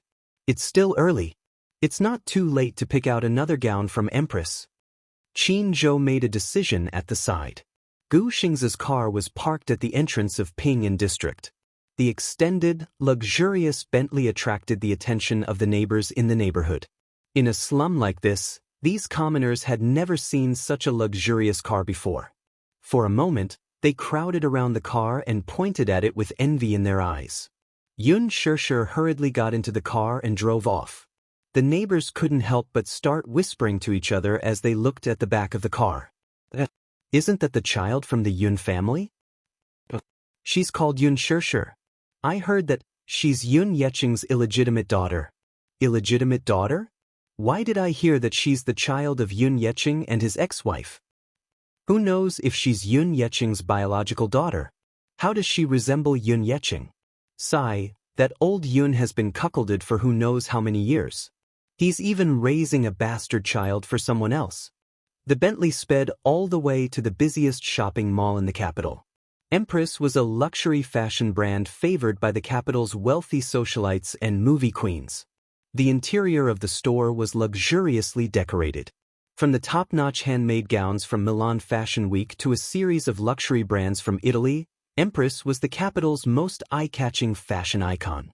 Therefore, not just anyone could step into this place. Even a third-rate celebrity could not cross such a high threshold. Therefore, when Qin Zhou solemnly handed Yun Shirshir over to the image director, Alan, this woman who had always served the celebrities and socialites, had a dazed look on her face. Manager Qin, what's going on? Alan, this is Xingza's female companion. Qin Zhou smiled, the meaning in his eyes self-evident. With Qin Zhou's explanation, Alan naturally understood. However, she was very puzzled. With Gu Xingza's status, why would he let such an unknown girl be his female companion? As the chief image director, she often went in and out of the upper class. At this level, she knew the background of all the noble ladies in the capital. However, she was a little confused as to the name of this little girl. No matter what, since she was Gu Xingza's female companion, she naturally had to put in some effort. Okay, leave it to me. As Alan spoke, he turned to look at Yun Shirshir gently and said with a smile, Miss Yun, please follow me. Qin Zhou suddenly saw a closed VIP room and looked around curiously. Alan, do you have any guests? As soon as he finished speaking, he saw the door of the VIP room open from the inside. A man in a neat suit walked out of the room. Gu Xingza heard the commotion and subconsciously turned his head to take a look, but his body suddenly froze at that moment. In the next moment, Gu Xingza's handsome face froze. Chapter 127. Mr. Xiao? Why are you here? Qin Zhou looked a little surprised. Xiao Dong turned his head and nodded at Qin Zhou with a fake smile. Then, a beautiful and luxurious figure walked out of the room. At that moment, the huge dressing room seemed to have become luxurious and magnificent. Han Yuyan was wearing a gorgeous long gown. Her makeup was exquisite and delicate. Her eyes were bright and beautiful. It was as if they could steal people's souls. Yun Shirshir swept her gaze over as well, and her breath caught in her throat. So beautiful, she didn't pay much attention to the entertainment industry, so she didn't recognize the beautiful woman in front of her. She was one of the 4 most popular actresses, Han Yuyan. Han Yuyan was currently the most popular actress in the Star Altar. She was a valuable A-list actress. When she was 16, she debuted with the youth movie, Bamboo Dragonfly. She was called a pure and innocent girl right after her debut. She was sought after by millions of fans and became famous in the film industry. Bamboo Dragonfly was director Lin Fengtian's first film. With this film, Lin Fengtian won the Best Director Award at the 100 Flowers Film Festival and the Golden Badge Awards. At that time, the male lead, Gu Xingza, was called the national school hunk because of this film. Han Yuyan was called the national first love and became the goddess in the hearts of many young men. Since then, Lin Fengtian had also made many newcomers famous. His fame was at its peak. The female lead in his movie was known as Lady Feng. However, no matter how many actresses he made famous, they could not be compared to Han Yuyan's fame. Han Yuyan's position in the domestic film industry was unparalleled. No one could compete with her. At that time, Gu Xingza and Han Yuyan were called the most compatible couple on the screen. They worked together in a few TV dramas and movies. There was even a rumor that the two fell in love with each other and started dating secretly. However, not long after, Han Yuyan quickly became one of the 4 young masters of the capital. She fell in love with the young master of the Shao Financial Group. There were rumors in the circle that Han Yuyen came from a poor family and was extremely vain. She was not as pure as she appeared to be. Rumor had it that when Gu Xingze was going through the pain of losing his mother, Han Yuyen had been by his side the whole time. She had even turned down many movie offers and stayed by Gu Xingze's side. Rumor had it that Han Yuyen had indeed dated Gu Xingze for a period of time. However, she had only taken a fancy to Gu Xingze's resources and background. Their relationship had ended without any results. There were also rumors that Han Yuyen was deeply in love with Gu Xingze, while Gu Xingze only treated Han Yuyen as his younger sister. It was only after Han Yuyen had climbed up the ladder that the two of them parted ways. Alan quickly walked over to Han Yuyen and praised her with a smile. "Miss Han, you look beautiful in that outfit. You will definitely be the center of attention at tonight's banquet." Han Yuyen was elated when she heard that. However, she pretended to be reserved. She smiled sweetly at Xiao Dong in the mirror and asked, "Xiao Dong, what do you think of my outfit?" She had just finished her sentence when she didn't hear a reply for a long time. Han Yuyen was slightly annoyed. She immediately looked at Xiao Dong with a reproachful expression. However, she saw that he was staring at Yun Shishir's back as she walked into the fitting room. When their eyes met just now, he inexplicably felt that this girl was surprisingly familiar. Chapter 128. "Xiao Dong, what are you looking at?" Han Yuyen called out to him unhappily. "Nothing." Xiao Dong quickly turned around and looked at her. She was dressed splendidly, but there was no real surprise in his eyes.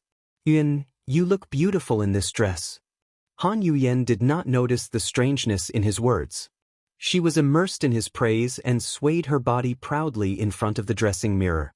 Qin Zhou looked coldly at the pair of despicable people and snorted at Gu Xingze. His late wife's body is still warm, and he has already changed a few new lovers. It's not that I want to say this, but the young masters of rich families are really pushovers. I'm afraid Meng Xiaolan won't be able to rest in peace. Xiao Dong was originally married, and Han Yuyen was the third party. Their extramarital relationship had been very low-key. Not long ago, Xiao Dong's wife passed away in a car accident, and Han Yuyen finally succeeded. Don't poke your nose into other people's business. Gu Xingze was looking at a gown when his eyes suddenly fixed on a gorgeous red gown. This gown was designed by the internationally renowned designer, Helen Swift. It was elegant red, with a light shoulder gauze and soft silk. It was exquisite, and the curves were perfect. The fluffy hem of the gown extended from the waist down. Beautiful, so beautiful. Gu Xingze had always had high standards for beauty, and his taste in fashion was not bad.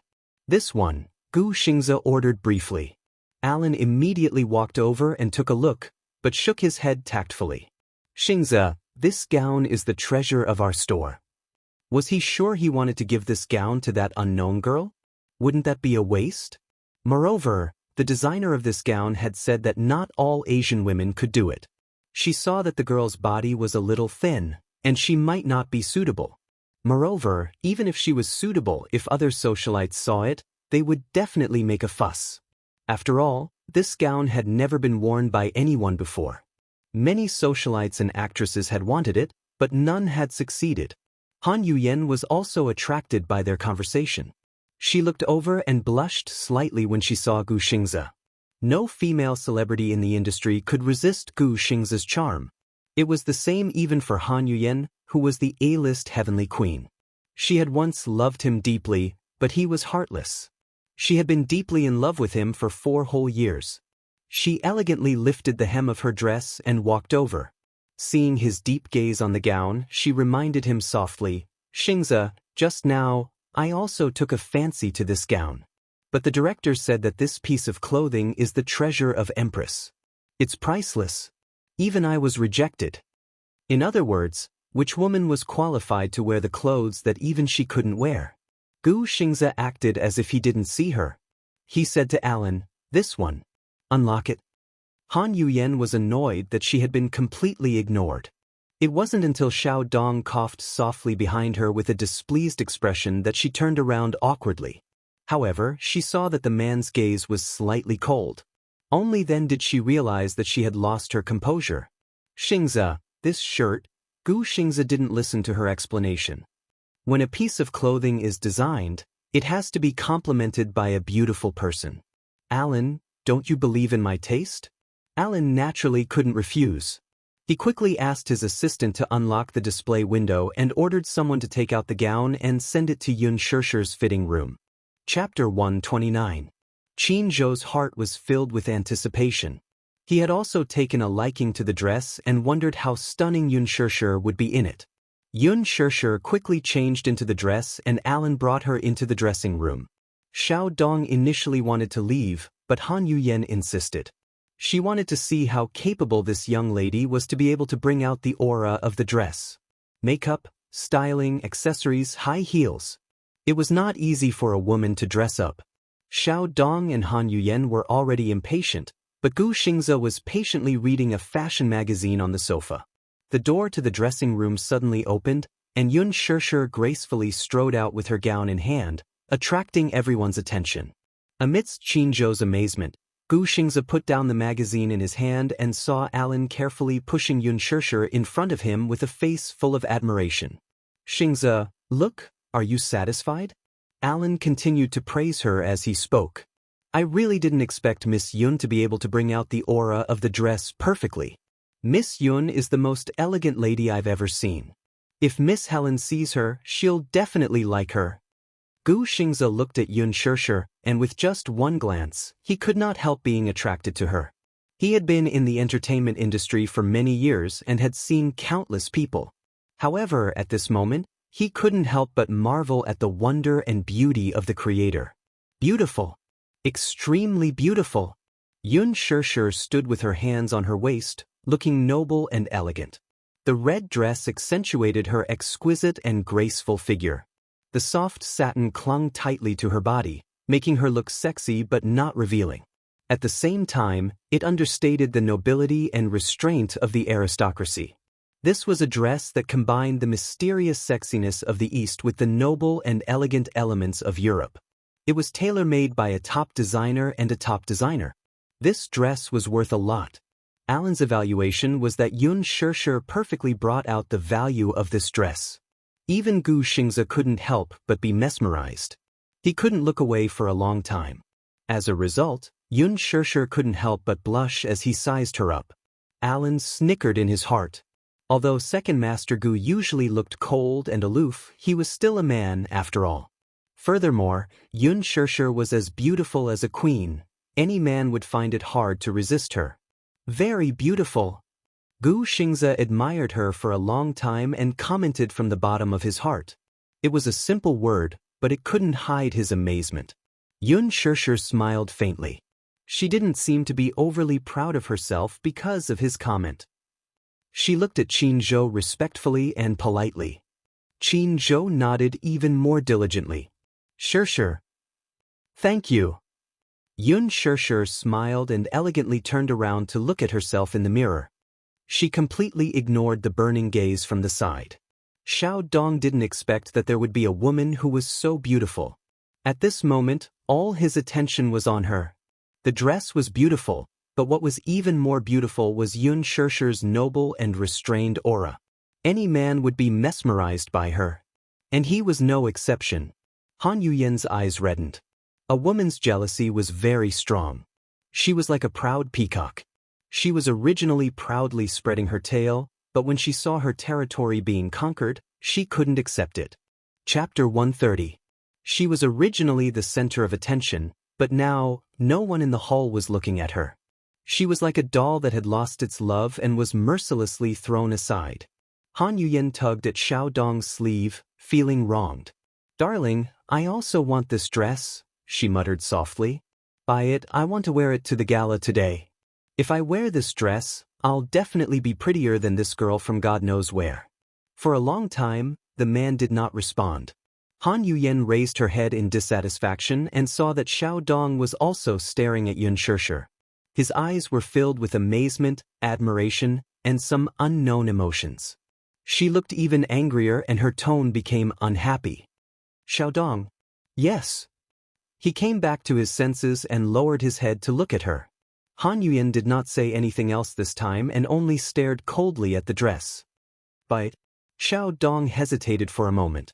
In his heart, he had already decided that no one other than this beautiful girl in front of him could wear this dress. However, looking at Han Yuyen's weak and aggrieved expression, he took a deep breath and walked forward. "Director, how much is this dress? I want it." Alan looked a little embarrassed and did not know how to answer for a moment. Gu Xingze had spoken first, so she could not afford to offend him. After all, Miss Yun was indeed stunning in this dress. If she rejected Xiao Dong, then she could not afford to offend him. Gu Xingze only stared at Yun Shishi's back and did not even look at him as he sneered. "Director Xiao, this dress is not something you can afford." Xiao Dong looked angry. "Gu Xingze, what do you mean by that?" "What do I mean?" Gu Xingze curled his lips in disdain. "I'm telling you clearly that I want this dress." Xiao Dong snorted coldly. Although Gu Xingze was a heavenly king, he was still a piece of trash in the entertainment industry. To put it bluntly, what was the difference between him and an actor in ancient times? He turned around and asked Alan directly, "Name a price for this dress." Qin Zhou's temper flared as he teased, "This gown is priced at 5 million yuan during the fashion week. Mr. Xiao, are you that generous?" Xiao Dong didn't even bat an eyelid. 5 million. I'll take it." Qin Zhou raised a finger. "Our Xingzhe is offering 10 million. We'll take it." He was furious and blurted out, "I'll pay 20 million. As expected of Chairman Xiao.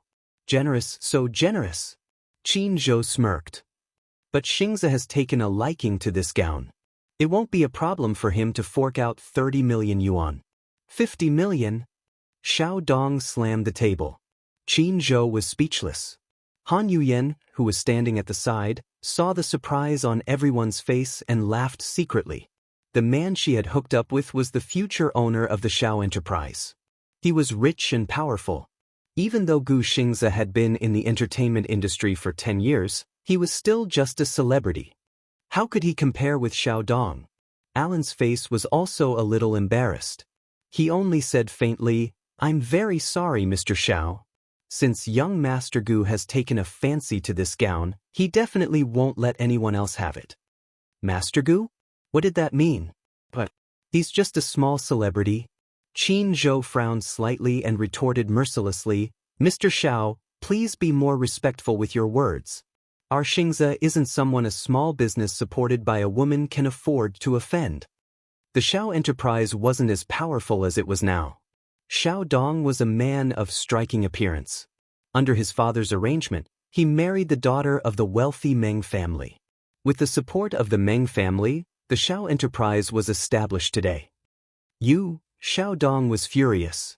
How dare a small manager look down on him and insult a company with hundreds of millions of assets as a small business? Then he suddenly realized something. Young Master Gu? Why did Alan address Gu Xingze as Young Master Gu? Chapter 131. Did he mean that he was a nouveau riche and Gu Xingze was a real aristocrat? Qin Zhou was Huanyu Entertainment's ace manager. His ability to spout nonsense was top-notch. It was as if his mouth had been poisoned and every word he said was a gem. Gu Xingze was still a pure young man when he was with him. Now, under his influence, he had become a black-bellied person. Xiao Dong was so angry that he almost had internal bleeding. However, what he said was the truth and he could not refute it. Yun Shishi stood in front of the dressing mirror. The smile on her face froze for a moment. The atmosphere was too awkward. Gu Xingze looked at him coldly. "You don't deserve to fight with me." Xiao Dong was furious. Just as he was about to speak, a sudden voice interrupted him. "It's so lively today." A woman's arrogant voice suddenly came from outside the door. Everyone's faces froze and they looked at the door. Mu Wanru was wearing a well-tailored black dress, which made her look elegant and capable. When everyone looked at the man standing behind her, they were all stunned. The man stood behind her. He was wearing a tailored suit. His hands were in his pockets. His tall and slender figure was domineering. He looked like an elite of the empire. He looked very young. To others, he looked to be around 25 years old. However, he had a mature temperament. This kind of maturity was not a simple appearance. It was a steadiness that came from the inside out. He looked like a king who could pass judgment on the world. He was calm and unruffled, especially that pair of deep and charming eyes that were hidden under the light. Paired with that angular face, just a glance was enough to make one's soul tremble. Such a man stood under the magnificent wall lamp. He was arrogant and oppressive. Even Gu Xingza's aura was suppressed by him. Everyone had different expressions. Especially Yun Shirshir.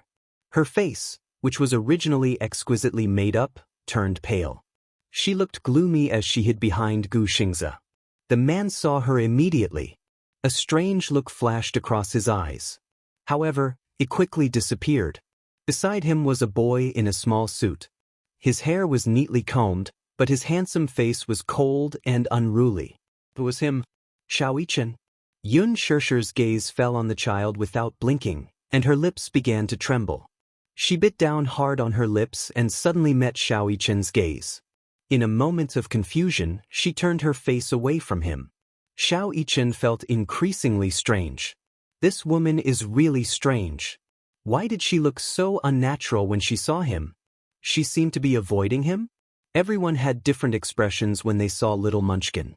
Mu Yichen was the little crown prince of the Mu group. However, Mu Yaja was very protective of him. Even the experienced paparazzi could not catch Mu Yichen's trace. No one had ever seen Xiao Yichen's face in person. However, there were still rumors in the circle that Xiao Yichen was not the biological son of Mu Wanru and Mu Yaja. Mu Wanru had been diagnosed with congenital infertility. She had sought treatment everywhere and even tried IVF, but to no avail. The doctor said that she had lost the chance to be a mother in this lifetime. If she blindly tried IVF, her body would collapse due to the pain. Mu Wanru was heartbroken and had no choice but to accept reality. Xiao Yichen's biological mother was someone else. Even though this matter was kept under wraps, there were still insiders who leaked the news. Mu Wanru was furious because of this. Chapter 132. When Qin Zhou and the rest saw little Munchkin, they were surprised. For the past 6 years, young Master Mu had kept him well protected and never allowed him to be exposed to the media. Why was he wearing a British-style Armani suit? Was he planning to let the young heir show his face at the cocktail party? What surprised Qin Zhou even more was that, at first glance, he found the boy's facial features to be very familiar, as if he had seen them somewhere before. Qin Zhou snapped out of his daze and turned to look at Yun Shirshir in surprise. However, she lowered her head and bit her lip. She looked very helpless. Her brows were tightly knitted and she hid herself behind Gu Xingza. Her left hand hugged her right arm in a defensive posture. If one were to look at her and Xiao Yichen separately, it would be difficult to make the connection. However, now that the two of them were facing each other, it was easy to make a comparison. If Mu Wanru wasn't Xiao Yichen's biological mother, Qin Zhou might have doubted it. However, now that Xiao Yichen was standing in front of him, it was a stark contrast. Although blood ties were mysterious, they couldn't fool anyone. Heredity was an even more mysterious thing. When Xiao Yichen and Mu Wanru stood together, they didn't look like mother and son. However, when he stood together with Yun Shirshir, they looked like biological children. Qin Zhou's eyes darted back and forth between Yun Shirshir and little Yichen. His gaze was somewhat secretive. Gu Xingza sensed Qin Zhou's scrutinizing gaze on Yun Shirshir and Xiao Yichen. He shot him a warning look. Qin Zhou obviously received his warning signal and pursed his lips. He didn't know, but Gu Xingza couldn't calm down for a long time. Like everyone else, he had never seen the young master of the Mu family. This was the first time they were meeting. Unlike everyone else, he had seen the child beside Yun Shirshir. He looked very similar to the young master of the Mu family. It was as if they were cast from the same mold. No one would believe that they weren't biological brothers. He was more shocked and confused than anyone else. The situation suddenly froze. The atmosphere was so quiet that it was as if it had been frozen. Alan was the first to react. He greeted the man respectfully, "Chairman Mu." "Chairman Mu." Xiao Dong also came back to his senses. He restrained his anger and greeted Mu Yaja respectfully, "Chairman Mu, how have you been?" Unlike his earlier arrogance toward Gu Xingza, Xiao Dong's attitude took a 360-degree turn this time. His bearing was dignified and his face was respectful. Although Gu Xingze was famous, he was a celebrity. Mu Yaja was. The Mu's consortium was a big business. Even a small subsidiary company was far more powerful than the Shao's. He could ignore Gu Xingze. Mu Yaja, however, could not. Han Yuyan had never seen Mu Yaja before. The air of the Mu group had always been mysterious and unpredictable. News about the Mu family had always been groundless. However, she also knew how to act according to the situation. Seeing that even the arrogant Xiao Dong was respectful to this man, she immediately put on an elegant demeanor. She put on a perfect smile and looked at Mu Yaja charmingly. Xiao Dong saw that Mu Yaja did not respond. He took a step forward and extended his right hand. "Chairman Mu, do you still remember me?" Chairman Mu. Could it be the rumored most mysterious wealthy family in the capital, the Mu family? Han Yuyan listened on the side and cursed in her heart. Who else could make the arrogant Xiao Dong put on a humble front to please a noble and respectfully address him as young Master Mu, except for the Mu family in the capital? Mu Yaja nodded and looked at him. Compared to Xiao Dong's flattering face, he still had a cold expression on his face. "You are." Xiao Dong's face froze. A nervous smile appeared on his face. "Chairman Mu, have you forgotten? We met during the acquisition of Meng's enterprise." "I've forgotten." Mu Yaja clearly did not have the patience to listen to his explanation as he brushed past him. Xiao Dong did not have time to withdraw his hand and Han Yuyan was still smiling elegantly. The scene was extremely awkward. Qin Zhou could not help but snort. He muttered, "You think too highly of yourself. You're just a nouveau riche. How dare you try to climb up the social ladder of a wealthy family?" His voice was very low, as if he was talking to himself, but he deliberately said it for Xiao Dong to hear. Xiao Dong's face turned green, and Han Yuyan's face was not any better. She was so embarrassed that her face turned red. Xiao Dong had put on an extremely respectful attitude, but he had been completely ignored. Xiao Dong was also very angry. What an arrogant man. Mu Yaja walked to Gu Xingze. There was a flaw in his cold expression. Two men. One was mature and arrogant. The other was gentle. One was extremely handsome. The other was elegant and handsome. However, Mu Yaja was taller than Gu Xingze. Therefore, it was inevitable that he looked down on him. In comparison, Gu Xingze's aura was slightly weaker. Mu Yaja's lips curled into a contemptuous and arrogant smile. The nonchalant smile on his face did not reach his eyes. "So beautiful." He turned to look at Yun Shishir, who was behind Gu Xingze. She was dressed to the nines. His eyes were filled with surprise. He had seen this woman before. Her beauty was like a lotus flower in clear water. Her temperament was elegant and otherworldly. However, now, she looked noble and elegant in the gorgeous gown. The red and coquettish gown accentuated her graceful figure. The long gown was like a blooming rose. It was sexy and charming. At this moment, she looked like a beautiful aristocrat. Mu Yaja's lips curled into a smile as he added, "This gown." Whether a gown was beautiful or not depended on the person wearing it. However, Yun Shishir was a little afraid of this powerful man. She could not help but take a few steps back toward Gu Xingze. Her small, jade-like hand could not help but grip the corner of Gu Xingze's shirt. Mu Yaja noticed this small movement. This proud and arrogant man was slightly displeased at this moment.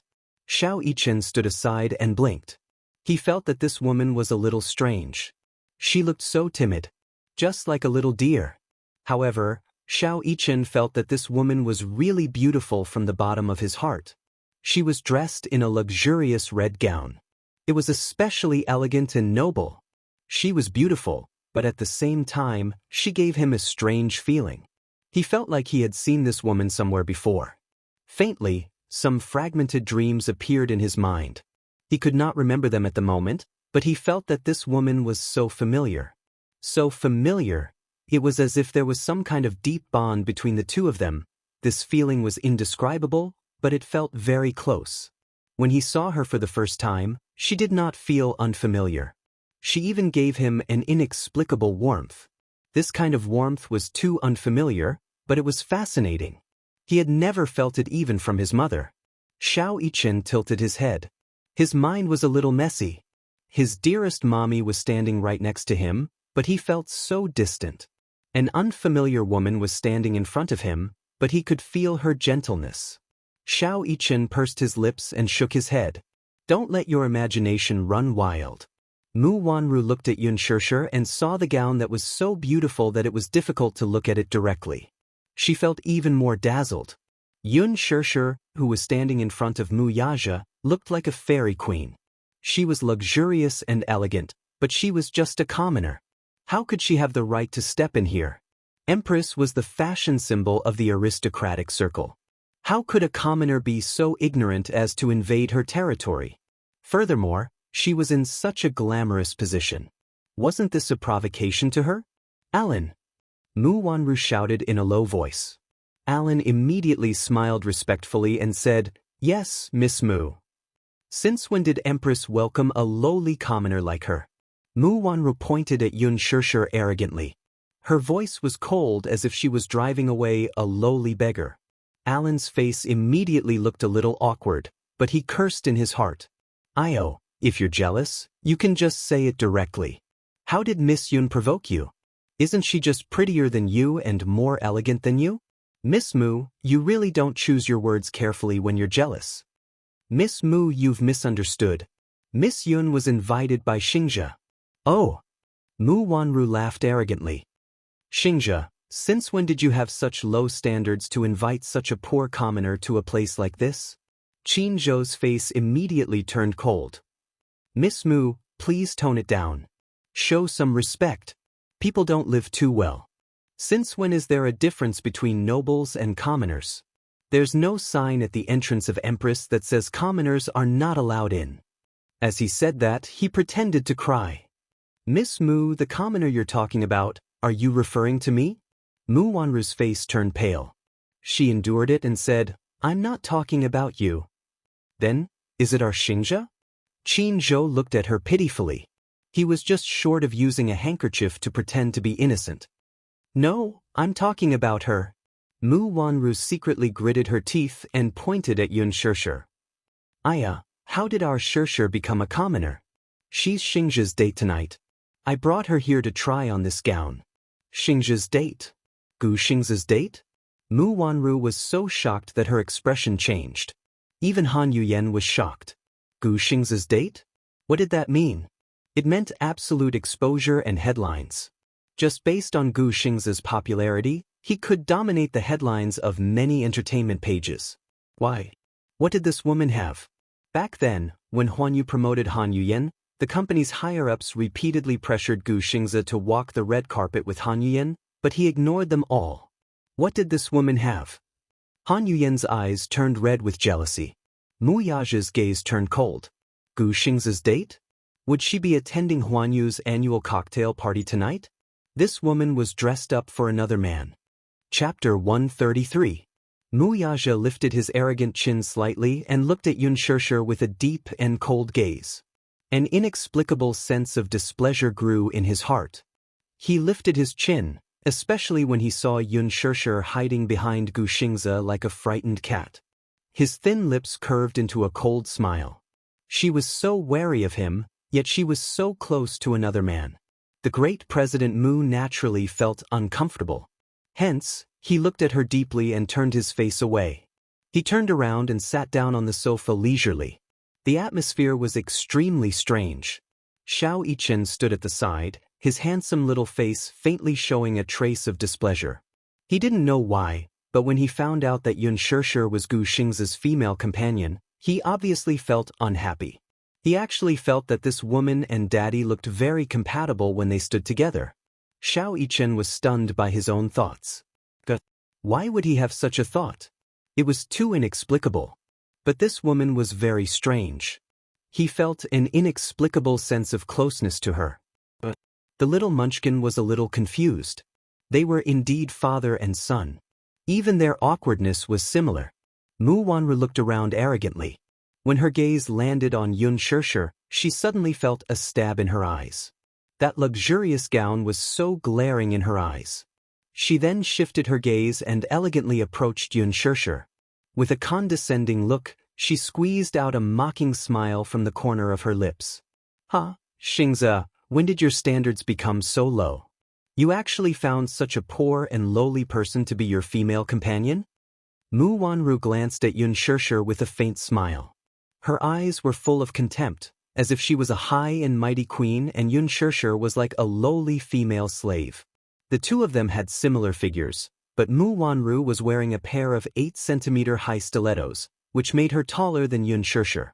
She raised her chin arrogantly. Yun Shirshir looked at her calmly. She wasn't shocked or angry, but her face was calm without a ripple of emotion.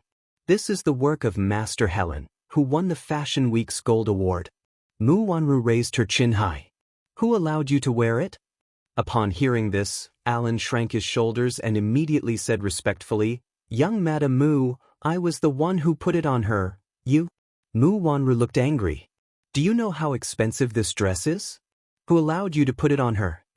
It was me, Gu Xingze said calmly. I think this dress is very beautiful. It will definitely suit Shirshir very well. Shirshir? Why did he call her so intimately? Mu Yaja's eyes became colder. The unhappiness in his heart was getting worse and worse.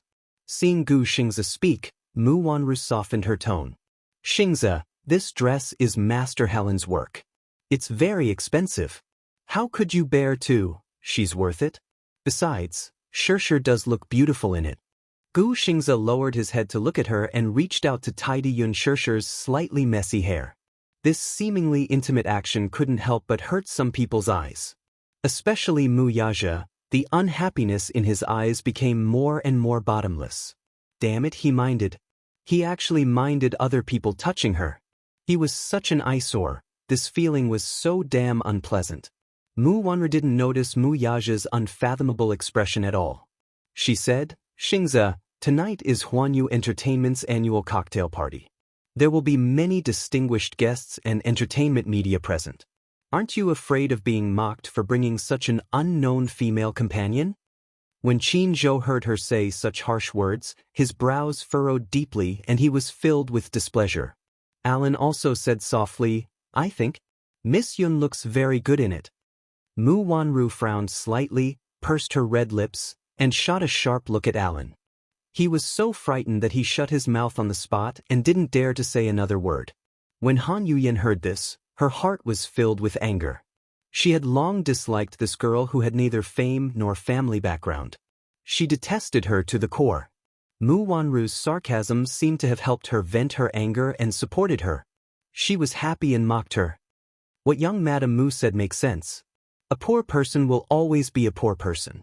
No matter what she wears, she still looks poor. A sparrow will always be a sparrow. She still wants to fly up and become a phoenix? She's dreaming. Mu Wanru tidied her clothes and elegantly crossed her arms. Han Yuyan's young Madame Mu was very pleasing to her ears. Han Yuyan's mouth was as sweet as honey. As long as there was a chance for her to climb up the social ladder, she would never let it go. As she spoke, she held Xiao Dong's arm and sneered, her eyes full of disdain. I say, don't embarrass yourself here.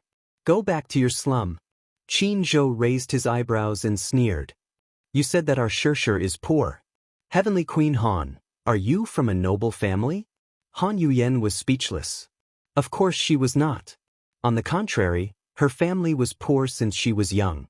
Her family of 5 was squeezed into a small house. She was the one who was born in the slum. It was because she had tasted the taste of poverty since she was young that she developed a vain personality.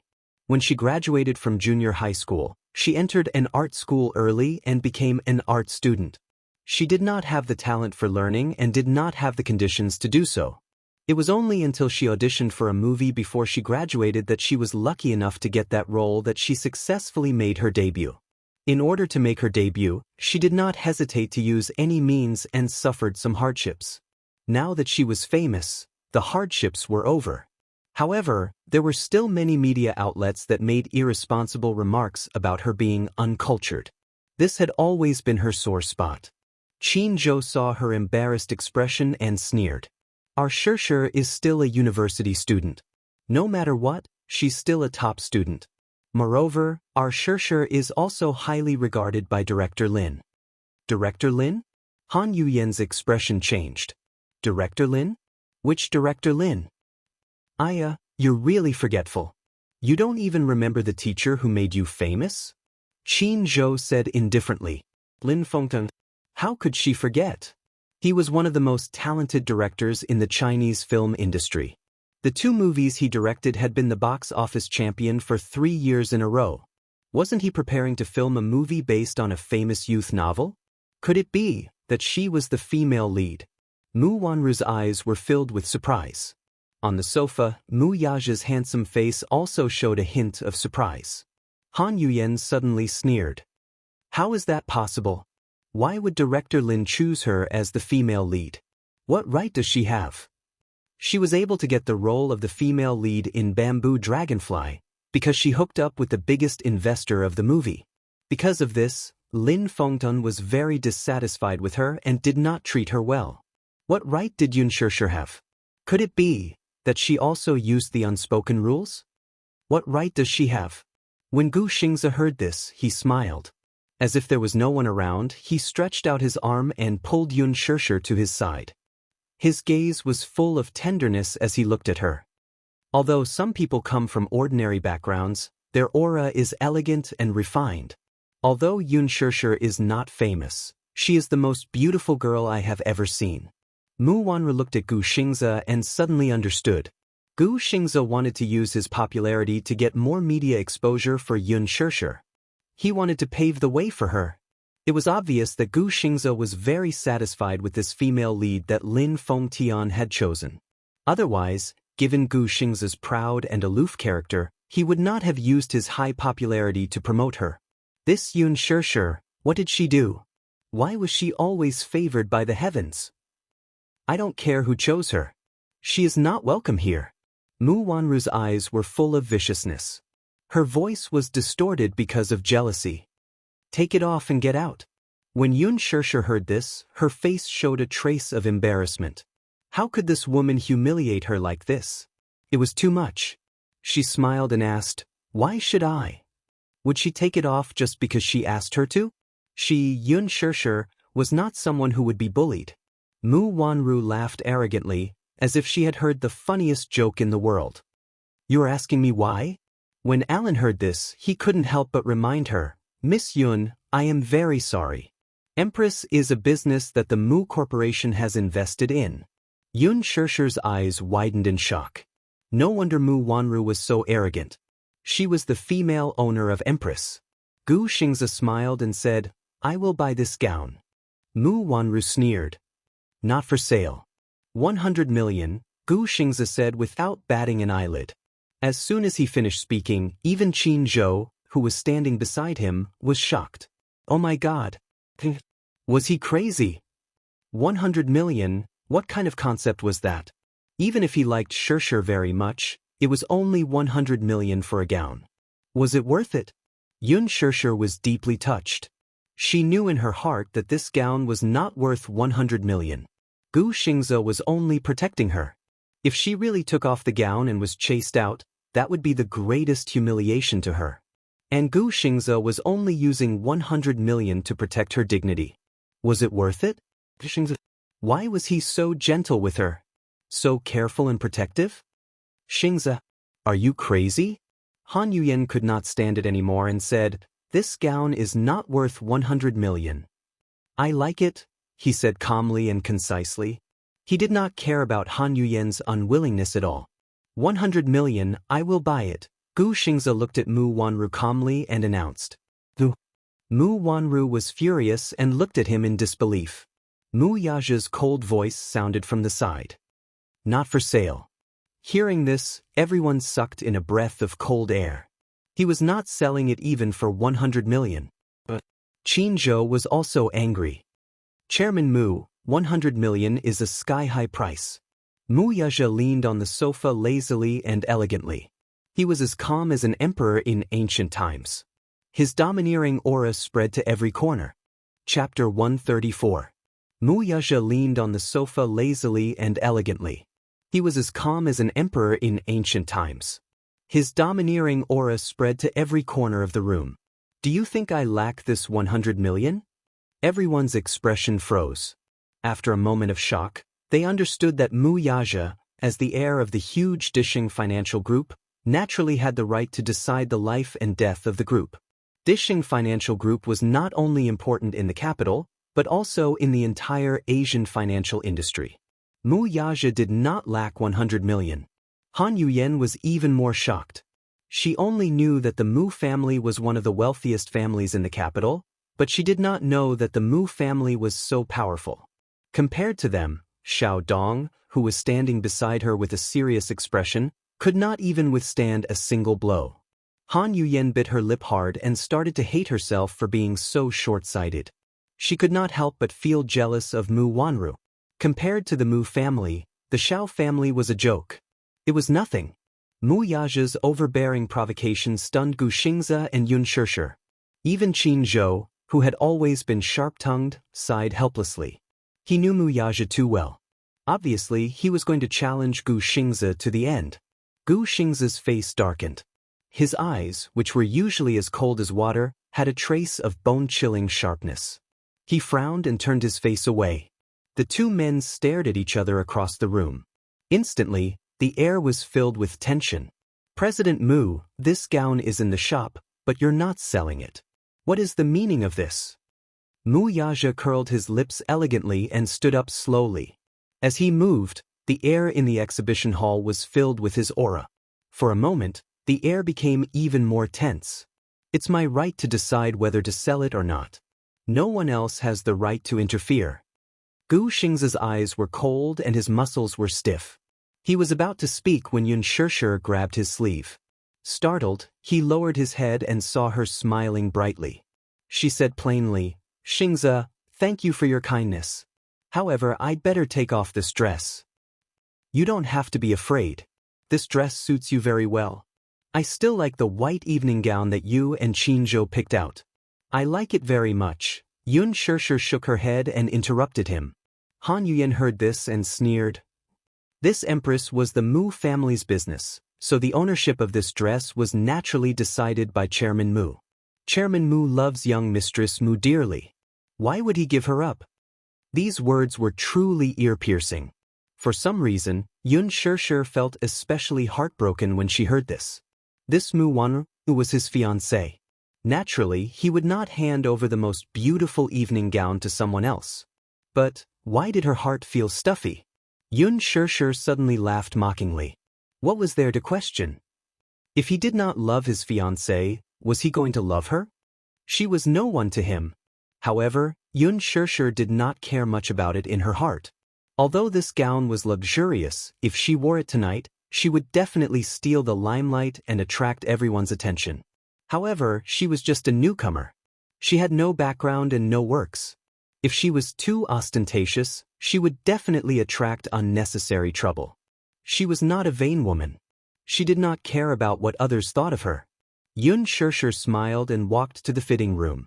She elegantly lifted the corner of her dress. Her steps were calm and her back was straight. There was no trace of embarrassment or disappointment. She was calm and composed. Instead, it made those who were waiting to see her embarrass herself at the side. Mu Wanru and Han Yuyen's resentment was like a fishbone stuck in their throats. Initially, they thought that Yun Shishir would run back to the slums like a pathetic Cinderella after being humiliated in such a manner. They also thought that she would be full of schemes to climb up the social ladder. Alas, she did not. Yun Shishir's calmness and composure set off Han Yuyen and Mu Wanru's viciousness and hypocrisy. Xiao Dong stared at Yun Shishir's proud back view with infatuation. Her heart was filled with shock. The situation just now was destined to embarrass her. In front of Mu Yaja, no one present had the right to defend her. Yet, she was able to retreat so calmly, without even a trace of embarrassment. She was different from Mu Wanru. Although Yun Shishir was not a real aristocrat, some women were like this. The aristocratic temperament and the elegance of royalty seemed to be innate and difficult to replicate. Mu Yaja looked at her back view. His deep eyes slowly narrowed and a deep meaning flashed across his eyes. He could not see through her. He originally thought that with his humiliation and arrogance, he would appreciate her weakness, helplessness, and panic. However, from the beginning to the end, she was so elegant that he could not see through her. He was unhappy. He was very unhappy. He felt that this woman was not as easy to control as he thought. He admitted that the reason why he humiliated her so brazenly and embarrassed her was because she was hiding behind another man despite her meek appearance. Compared to her beside Gu Xingze, Yun Shishir in front of him was like a fully armed cat. She stretched out her sharp claws and fangs, not allowing him to violate her. Perhaps it was because this man hid his desire to conquer very well. He was usually quiet, but in fact, his desire to control was amazing. This was his nature and instinct. The blood of an emperor flowed in his bones, and he would not allow anyone to disobey him. However, he met a woman who was equally stubborn to the bone. Mu Yaja pursed his thin lips into a line and his eyes were unreadable. Seeing this, although Alan could not bear to see it, he followed closely behind. With his help, Yun Shishir changed into the evening gown that Qin Zhou had his eyes on. She changed her hairstyle and matched it with simple but luxurious jewelry. Feeling guilty, Alan was especially attentive when he helped her do her makeup. After changing into a simple and elegant evening gown, the makeup naturally had to be changed as well.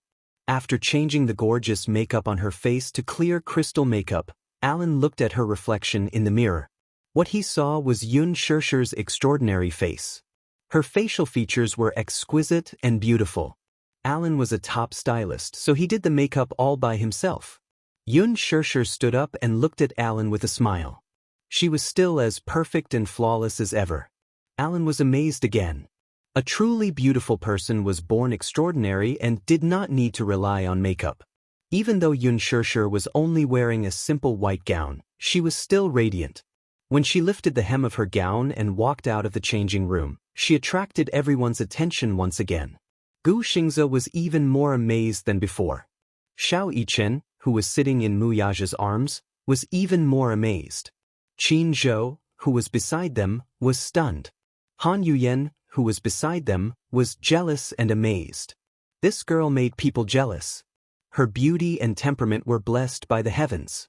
Why was she so blessed by the heavens? Mu Wanru's expression was even more complicated. Her eyes were filled with viciousness. Yun Shishir walked towards Gu Xingze and Qin Zhou and smiled. What do you think? Great. Beautiful, too beautiful. Shishir, you look good in anything. You're a natural clothes hanger. As he spoke, Qin Zhou looked at Han Yuyan meaningfully. He didn't forget to add, unlike some people, no matter how beautiful the clothes are, they're nothing but a foil to her. You can't compare people to people. His words made Han Yuyan's face turn white. However, she did not say anything in response to Qin Zhou's sarcasm. Although Qin Zhou was a manager, he was the trump card of Huanyu Entertainment. He had countless resources and a strong background. She could not afford to offend him. Gu Xingze also said, Qin Zhou, you have good taste. This dress is beautiful. Shishir looks good in anything. Qin Zhou was mesmerized. Yun Shishir smiled. You're flattering me. Manager Qin, you have good taste. You have such a sweet mouth. I feel good hearing it. Gu Xingze looked at her.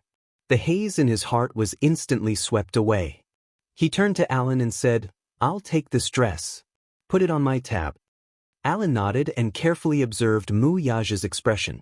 He did not know why, but it seemed that Chairman Mu was paying special attention to this newcomer. He saw that Mu Yaja's eyes were lowered and he did not even look at her. It was as if he did not care about her at all. Alan pursed his lips. Did he misunderstand? He felt that Chairman Mu was paying special attention to her. Now, he was showing his cold face again. A man's heart was like a needle at the bottom of the ocean. Especially for a man as mysterious as Mu Yaja, no one could guess what he was thinking. He did not even look at Gu Xingze and Yun Shishir until they left. Mu Wanru immediately asked Alan to bring the dress that Yun Shishir had changed out of. She happily walked into the fitting room and could not wait to put it on for her. She did not like this dress at first. Compared to the rose red, she preferred the elegant purple. However, Yun Shishir looked so stunning in this dress that it attracted his attention. She was naturally unwilling to accept it. Why could she be so dazzling? She had to prove that she would look just as radiant when she wore this dress. She was eager to prove it to everyone. There was no time to delay. Not long after, she pretended to walk out in the dress. She thought that this dress would be even more stunning on her. However, when she walked out with her chin held high and waited for everyone's praise, everyone's eyes dimmed when they looked at her. Even Han Yuyen almost laughed out loud. It was too tacky. This elegant evening gown actually looked a little gaudy on her. Whether the dress was beautiful or not depended on the person wearing it. If the person was ordinary, they would not be able to wear such a luxurious dress. When Yun Shirshir wore it, she was the dress. When Mu Wanru wore it, she became the dress foil. For a moment, the atmosphere was silent. There was an awkward silence. Han Yuyen knew how to judge the situation. She quickly smiled and praised, "Young Mistress Mu, you look so beautiful in this dress." Chapter 135. It was just a few words of vulgar praise, but little Ichen could tell at once that there was an unconcealed compliment in them. It sounded like a hypocritical compliment, but in the current situation, it was too awkward. This compliment was extremely awkward in the stifling silence of the scene. There was no comparison or contrast. Perhaps everyone had seen how stunning Yun Shirshir looked in this gown, but when Mu Wanru put it on, it instantly paled in comparison. It was supposed to be an elegant evening gown, but on Mu Wanru, it was indescribably tacky. Yun Shirshir's figure was curvy and exquisite. Her waist was slim, her legs were straight and slender, and she had beautiful shoulders and collarbones. When she put on this evening gown, these advantages were perfectly displayed. However, Mu Wanru's figure was not suitable for it. Her voluptuous upper body was undoubtedly exposed, and it looked extremely tacky. Mu Yaja opened his handsome eyes slightly, and his cold gaze landed on her body. He suddenly felt extremely disgusted. Once again, he recalled how gorgeous Yun Shirshir looked when she wore this evening gown. The contrast was too stark. After a moment of silence, Alan immediately reacted and praised, "Young Madam Mu, you look really beautiful in this gown." It was fine if he didn't praise her, but once he did, Mu Wanru's face completely collapsed. Looking at the awkward and dazed faces of the people around her, Mu Wanru looked unhappy. However, she still forced a smile and said, "Why? Don't I look good in this gown?" Han Yuyen smiled and said, "You look good. It's very beautiful and suits your temperament." Empty praise. She really didn't know what to praise. It was a woman's nature to compete and be jealous. How could Mu Wanru allow Yun Shirshir to steal all the limelight from her? However, Xiao Yichen was still a child, and he didn't know how to pretend to be a snake. He frowned and said, "Mommy, you don't look good in this gown." Han Yuyen's eyebrows twitched. How could this child be so honest and directly expose her? Little Munchkin's next sentence made Mu Wanru vomit blood. "This evening gown looks better on that pretty sister just now. This dress doesn't suit Mommy, let's change to another one." Mu Wanru's face darkened. Han Yuyen smiled and said, "Children's words carry no harm. Young Master Mu, children's words carry no harm. Young Mistress Mu looks really good in this dress." "Humph, you're trying to curry favor with my mommy. Are you trying to embarrass my mommy at the party?" When Xiao Yichen saw that someone was questioning his sense of beauty, he retorted with a displeased expression and accused her of being a bad person. Han Yuyen gritted her teeth in anger. She was afraid that Mu Wanru would believe the child's words and misunderstand her intentions. She quickly said, "Young Mistress Mu, I didn't mean that." Mu Wanru ignored her and walked up to Mu Yaja. She smiled and asked, Do I look good in this?" She stubbornly wanted an answer from him. It didn't matter what other people thought. His affirmation was better than 1,000 words of praise from others. Now that she had lost all her dignity, Mu Yaja only needed to say one word to save her face. If he said that she looked good, who would dare to question him? Mu Yaja's words were no doubt an imperial edict. Who would dare to refute him? Chapter 136. Mu Yaja slowly raised his head and looked at her. There was no surprise or admiration in his eyes, only a trace of impatience and coldness, which made Mu Wanru's heart turn cold. "Take it off." With an extremely cold order, Mu Wanru instantly froze on the spot. Why? Did I say that you can wear this? Mu Yaja sneered. Mu Wanru's expression froze and turned ugly. She didn't understand. Usually, Mu Yaja would unconditionally satisfy her requests. She had whatever she wanted. He had always pampered her, and no matter how harsh her requests were, he would easily satisfy them. Why was he suddenly as cold as ice towards her? Why do you want me to take it off? Am I not comparable to her? That bitch. Take it off. I'll give you 5 minutes to change into another one. Mu Yaja said as he raised the watch on his wrist. He had obviously started to calculate the time. No, I won't take it off. Mu Wanru's eyes turned red. I just like this one. I want to wear this to tonight's cocktail party. Mu Yaja's lips curved into a cold arc as he said coldly, my patience is limited. Mu Wanru was shocked. She had never seen him treat her so coldly. Yun Shirshir, that damn bitch. She must be the reincarnation of a vixen.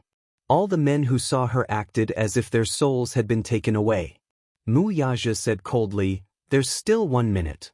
In other words, after this minute, her last shred of decency would be gone. He had always been true to his words. Feeling extremely wronged, Mu Wanru stomped her feet angrily and returned to the fitting room to change into a new gown. The Bentley smoothly drove off the highway and slowly drove towards the venue of the cocktail party. In the car, Yun Shirshir silently lowered her head. The stubbornness and confidence had faded from her body, and her side profile looked a little down and out. Gu Xingzi sat beside her and looked at her leaning against the window with her head lowered. Her thin and small body inevitably made his heart ache. She was a girl who made one's heart ache and could easily arouse a man's desire to protect her. Gu Xingzi thought of the little boy who looked very similar to her in the Empress exhibition hall just now, and some guesses and doubts emerged in his heart. It was rumored that the young madam of the Mu family and the heir of the Mu group were engaged since birth. They were childhood sweethearts.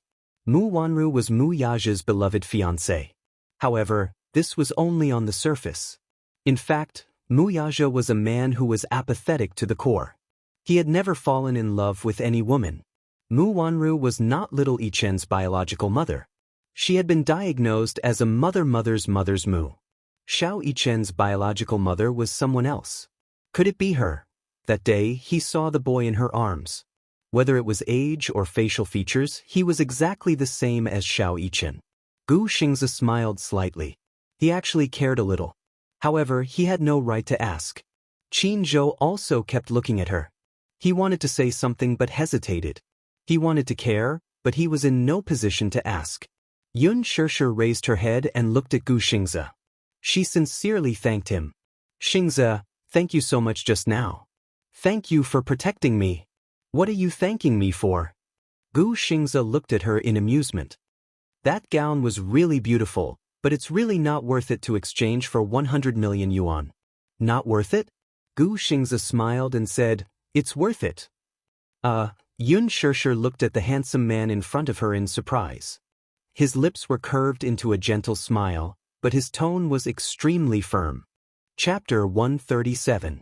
Shirshir, you deserve the best. It was a short sentence, but it was like a spring breeze. Gu Xingzi looked at her with a gentle smile. Yun Shirshir was flattered. Gu Xingzi, why are you so good to me? I don't know. Gu Xingzi smiled. You're a girl who makes my heart ache. Thank you. Yun Shirshir said sincerely. Tonight was Huanyu Entertainment's 10th anniversary party. Celebrities from film, television, and singing, as well as many well-known directors and investors, as well as international mainstream media reporters, were all present to witness this grand event. Huanyu Entertainment's predecessor was Universal Records, the country's leading gold medal record company. It had made countless popular idol singers famous, and for a time, it looked down on the domestic record industry. Later, when the record industry was in a slump, Universal Records quickly went downhill. After it was acquired by Dishing Financial Group, it was officially renamed Huanyu International Entertainment Agency. It gathered A-list big shots and 4 ace managers, continuing Universal Records' glory years ago. Unknowingly, Huanyu Entertainment had been established for 10 years. Tonight's party would be unprecedented. It was no wonder that those little models and has-been artists were racking their brains to walk the red carpet at this party. If they could seize this opportunity, they would be able to make a beautiful comeback. One must know that many well-known directors and producers were present tonight. What was more precious was that even Dishing Financial Group's CEO would be present. Dishing So. He was the crown prince of the Mu family, the capital's richest family, and the future heir of the Mu Group. Mu Yaja had always been mysterious. The news about him was all groundless. The public knew very little about this noble and mysterious crown prince, and he rarely appeared in public. When the socialites and aristocratic daughters in the circle learned about this, they all dressed up meticulously in order to leave a deep impression in front of this honorable CEO and win some attention. So what if he had a fiancée? Wealthy families like the Mu family were divided into the first, second, and third wives. Mu Yaja had 3 wives back then. Mu Yaja's father was the first wife's son, and he was doted on by Grandpa Mu. Therefore, there are also a lot of high-class nobles in this banquet, in order to be able to see the Mu family's young master's elegant demeanor. Even if they can't attract Mu Yaja's attention, if they can climb up the ranks of the Mu family's side branch, it can be considered as climbing up the social ladder. Therefore, as soon as the reporters arrived, they were stunned by the dazzling jewels in the hall. It was too extravagant. It was simply corrupt.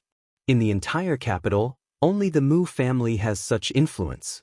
In order to participate in this event, Yun Na deliberately gritted her teeth and spent a fortune to rent a luxurious Bentley for 2,000 yuan. The Bentley drove into the venue and stopped at the entrance. Yun Na immediately tidied up her outfit, especially the beautiful jewelry around her neck. She adjusted it to the best angle to ensure that the media could capture it from the first angle. For the sake of gaining exposure, Yun Na could be said to have taken great pains and strived for perfection in everything, and it was all for the sake of attending the grand event in a grand manner. Humph, Yun Shirshir, you don't deserve to attend this kind of cocktail party. You should just stay at home with that bastard child of some unknown man and watch her on the TV. Yun Na cursed viciously in her heart. The chauffeur opened the car door, and Yun Na immediately revealed a flawless smile. She proudly raised her chin, straightened her back, and gently tucked her hair behind her shoulders before gracefully stepping onto the red carpet. Her appearance attracted the attention of many female celebrities. Chapter 138. Van Cleef & Arpels was the most expensive jewelry brand. Among them, the Secret Garden series was the most favored by celebrities. The Vicomte from the Secret Garden series was one of a kind in the world. The moment Yun Na walked on the red carpet, she immediately attracted everyone's attention. When the media saw her, they all raised their cameras and took pictures of her. The other female celebrities couldn't help but talk among themselves. Their eyes were fixed on her. Who is this newcomer? The gown she's wearing is Armani's new spring collection. Oh my God, look at the necklace on her neck. It's from the Secret Garden series. I heard that the gems on it are worth tens of millions. It can't be a fake, right? This Vicomte is out of print. It's only sold in limited quantities worldwide. Ordinary people can't buy it. It must be a fake. This Vicomte can't be bought even if you have the money. I don't know where this unknown newcomer came from. She's even wearing a fake jewelry. Humph, I heard that there was a sugar daddy who wanted to buy this necklace at a sky-high price. The crowd was talking about it. Yun Na couldn't hear what the socialites were talking about. She only felt that she was the center of attention. Many pairs of envious and jealous eyes fell on her. She was very pleased with herself. Yun Na raised her head proudly and puffed out her ample chest. She walked to the entrance but was politely stopped by the concierge at the door. Hello, madam. Please show me your invitation card. Invitation card? Did this cocktail party need an invitation card? Yun Na was a little flustered for a moment, but she quickly calmed down and raised her chin proudly. She sneered in disdain and was so angry that she laughed. What do you mean? You're asking me for an invitation card? Are you suspecting that I came uninvited? I'm sorry, madam. You misunderstood. Entering with an invitation card is one of the procedures of the cocktail party. The concierge had a decent smile on his face, but there was a trace of doubt in his eyes. The entrance checkpoint of the cocktail party was set up very carefully, in order to prevent small models and unknown stars from sneaking into the venue. Some celebrities didn't receive an invitation but still wanted to sneak in. Huan Yu's annual cocktail party had sent out a total of 500 invitations, 100 VIP cards, and 100 seats for the media in the venue. Every guest had to show their identity when they entered the venue. Otherwise, they would be blocked outside the door. No one was an exception. Yun-na looked a little embarrassed and said unhappily, "I'm with Director He. Do I need an invitation? And then may I ask which director's female companion you are?" "Director He Lingxiang." "Puchi." Suddenly, a disdainful sneer came from beside him. Yun-na furrowed her brows in embarrassment and turned her head, only to see that the person laughing at her was actually one of the 4 most popular young actresses, Yang Mi. Tonight, she was wearing an evening gown with golden tassels. It was so long that it reached the ground, making her look slender and elegant. It was simple yet luxurious, especially the diamond necklace around her neck. Coupled with her exquisite makeup, she looked stunning. As someone who stood at the peak of public opinion, Yang Chang naturally knew how to create momentum for himself. As soon as he appeared, he instantly killed countless furlants. However, halfway through the red carpet, the limelight was stolen by this newcomer who came out of nowhere. Yang Mi was naturally unhappy. Chapter 139. Where did this newbie come from? How could she not know the rules? An unknown newbie dressed so luxuriously and dared to steal the limelight from them. She had no sense of propriety at all. This wasn't her home ground.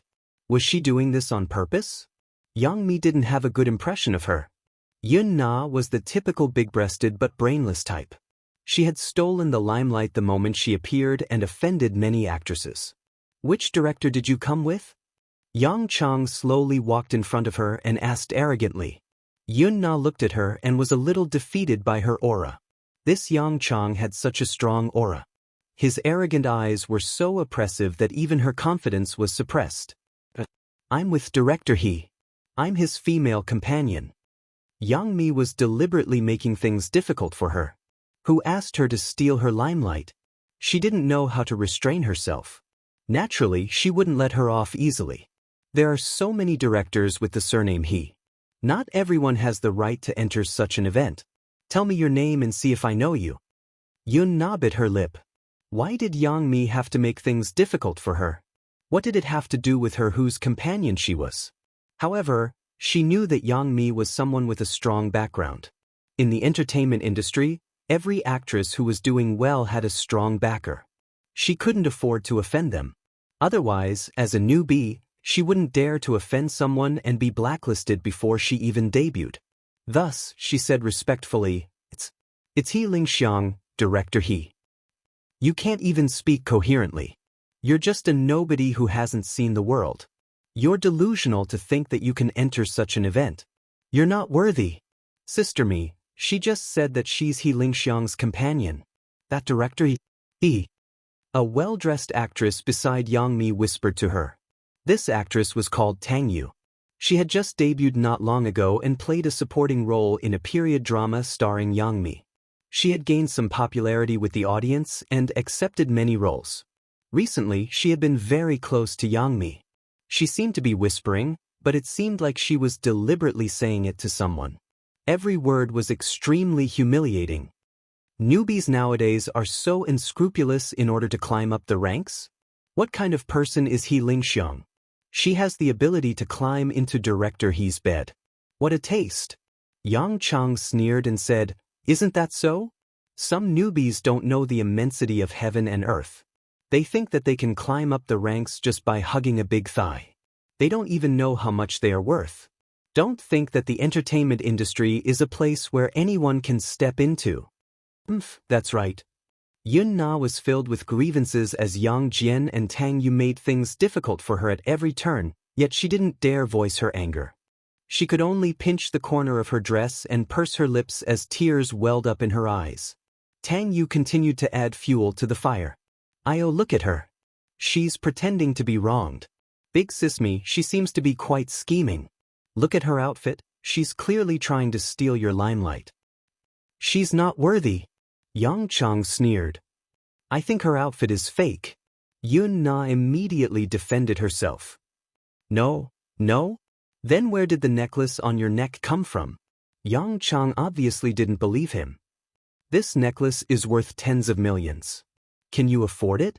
How is that possible? It must be fake. She's obviously a commoner. She's so unsophisticated. Some of the invited actresses at the side also surrounded them. Their words of ridicule were extremely vicious. Chapter 140. Thus, Yun Na was at a loss as she was surrounded by them. She braced herself and listened to their endless insults as the grievances in her heart turned upside down. Just you wait. Just you wait. She would remember every debt she owed him today. When she made it big, she would pay them back 100 times, 1,000 times over. Many of the reporters at the side sympathized with her. This newcomer had offended many seniors before even entering the venue. She was really pitiful. However, this was the industry. As a newcomer, you had to know how to keep a low profile. Otherwise, it would be easy to offend people. Therefore, no one stepped forward to help her. Yang Mi had a high status in the industry. Now that her career was at its peak, her 8 years of acting had accumulated a lot of popularity with the audience. No one dared to offend her. What's going on? Why are you all blocking the entrance? A man's low and cool voice came from not far away. Everyone turned around in surprise and saw Li Jiuxian standing behind them. He was wearing a custom-made suit today. It was well-tailored and extraordinarily elegant. His handsome face attracted countless screams when he entered the venue. Li Jiuxian was a popular young actor newly signed by Huanyu Entertainment. He was elegant and handsome. Blessed with a unique appearance, he had already starred in 2 commercial blockbusters and 5 idol dramas in just 2 years after his debut. He was very productive and had a lot of resources in his hands. He was a popular idol promoted by Huanyu Entertainment. Yun Na looked at him, but his gaze fell on her. He saw that she was in a sorry state and felt wronged. As if she was clutching at a life-saving straw, Yun Na pursed her lips and looked at him pitifully. Her pair of beautiful red eyes made people fall in love with her. Li Jiuxian couldn't help but feel pity for her. He looked at Yang Mi and said, Sister Mi, why aren't you entering the venue? Li Jiuxian and Yang Mi were brothers and sisters in the same company and had a good relationship. Previously, the two of them starred in a period drama together. The ratings were very good and there was even a rumor that the two of them fell in love with each other. The rumor had occupied the headlines for several months. Yang Mi said, It's all because of this little b*** teeth blocking the way.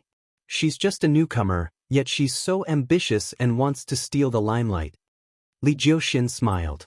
Sister Mi is so beautiful. Tonight, you'll definitely be the center of attention. When Yang Chang heard his praise, she naturally enjoyed it. Her face couldn't help but blush as she pouted, Jiuxian, you're also very handsome today. Tomorrow's headline will definitely be yours. Thank you for your guidance, Sister Mi. However, at this juncture, the media was already waiting at the reception. Big Sis Mi, don't be so calculative with a newcomer. Otherwise, if word gets out, the media will exaggerate and say that you're abusing your power to bully others.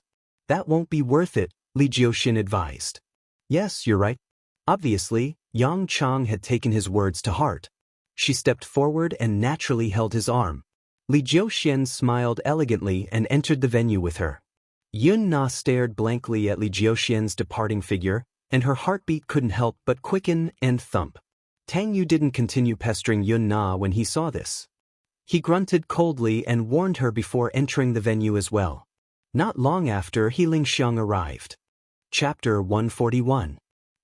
Reading on her phone. Reading on her phone by Ran nodded and turned on her phone. She could already surf the internet normally. Gu Chengza booked a hotel pickup service. When they arrived at the hotel, it was already 4 in the morning. Bai Ran had a feeling that they would probably spend the next day in the hotel. She felt that it would be a waste. Gu Chengza seemed to have seen through her thoughts and comforted her. It's okay. If you're really tired tomorrow, you can rest in the hotel. Anyway, tomorrow's itinerary hasn't been decided yet. Bai Ran was a little worried. Isn't it too extravagant? For some reason, he felt a little reluctant to waste his time in a hotel when he was out on a trip. Gu Qingze laughed. We're getting married on a trip. It's different from other trips. We don't have to be so tired. Rest well and you can recharge your energy. I think you won't even be able to get out of bed tomorrow. When Bai Ran heard this, she smiled and said, Actually, I slept for a while on the plane. Even if I'm tired, I should be able to wake up by noon tomorrow. You have so much energy? Gu Qingze's eyes were playful as he said meaningfully, Then I'll have to learn from you. Learn from you? Bai Ran didn't understand for a moment. However, when they arrived at the hotel, the two of them took a shower and lay on the bed. Bai Ran finally understood what Gu Qingze meant when he said, learn from you, on the way to the hotel. She originally thought that after such a long flight, he would be exhausted and would probably fall asleep after taking a shower at the hotel. She didn't expect that when they got on the bed, Gu Qingze would flip over and press her under him and start to demand. After being married for so long, he rarely touched her. Even if he did touch her, he wouldn't be too rough. Especially the first and second time, he was considerate of her first time and her body couldn't withstand the torment. Therefore, he was always careful and extremely gentle. Therefore, to Bai Ran, it wasn't as embarrassing as the rumors said. She felt like she was run over by a truck. She felt sore all over. She didn't feel anything at all. By the fourth and fifth time, she had already gotten used to it. It was only during this honeymoon that a certain man, who had been conserving his energy, finally showed his true strength in bed.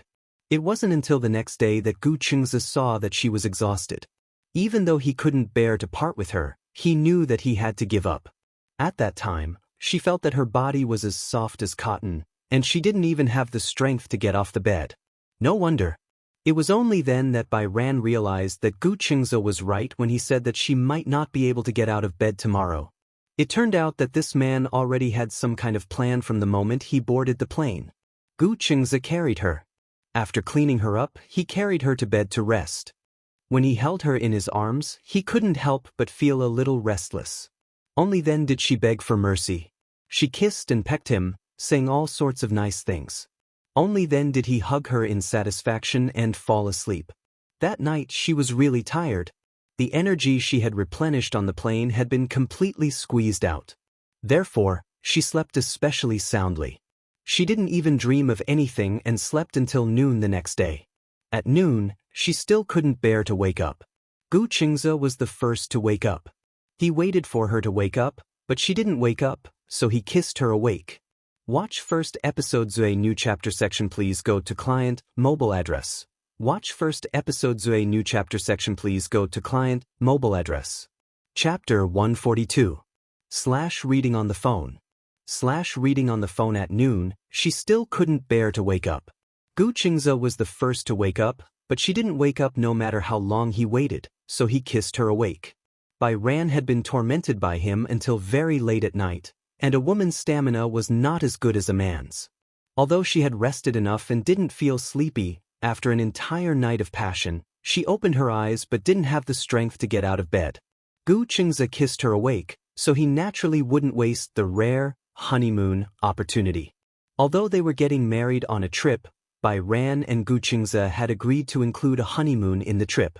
Especially, it was when he saw Bai Ran wake up. Her sleepy eyes were surrounded by smoke. Although she had just woken up and was in a daze, her skin was surprisingly good and had the texture of egg white.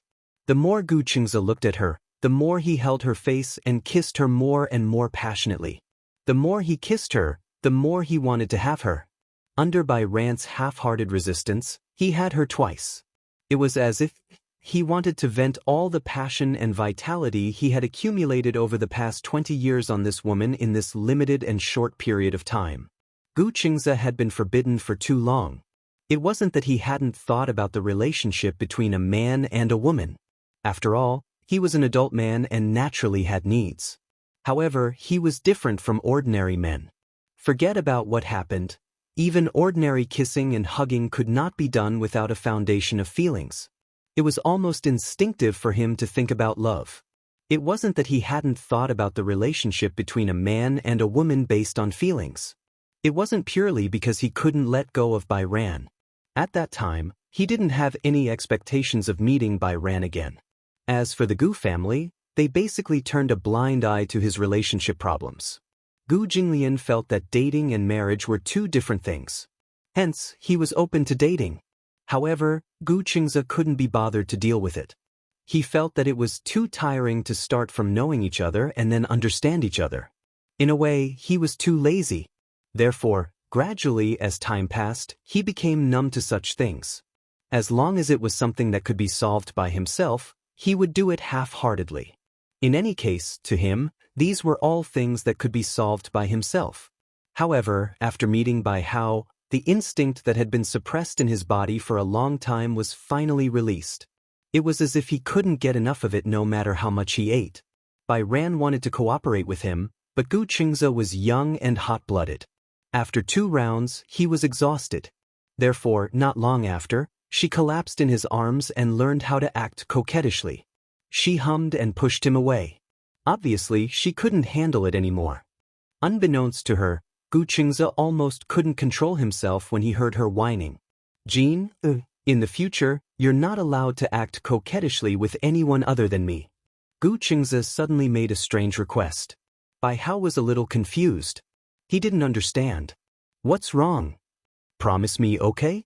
When Gu Qingze thought of her using such a tone to act coquettishly with others, regardless of whether it was a man or a woman, he was very offended. "All right." Bai Hao made a generous gesture. "I promise you."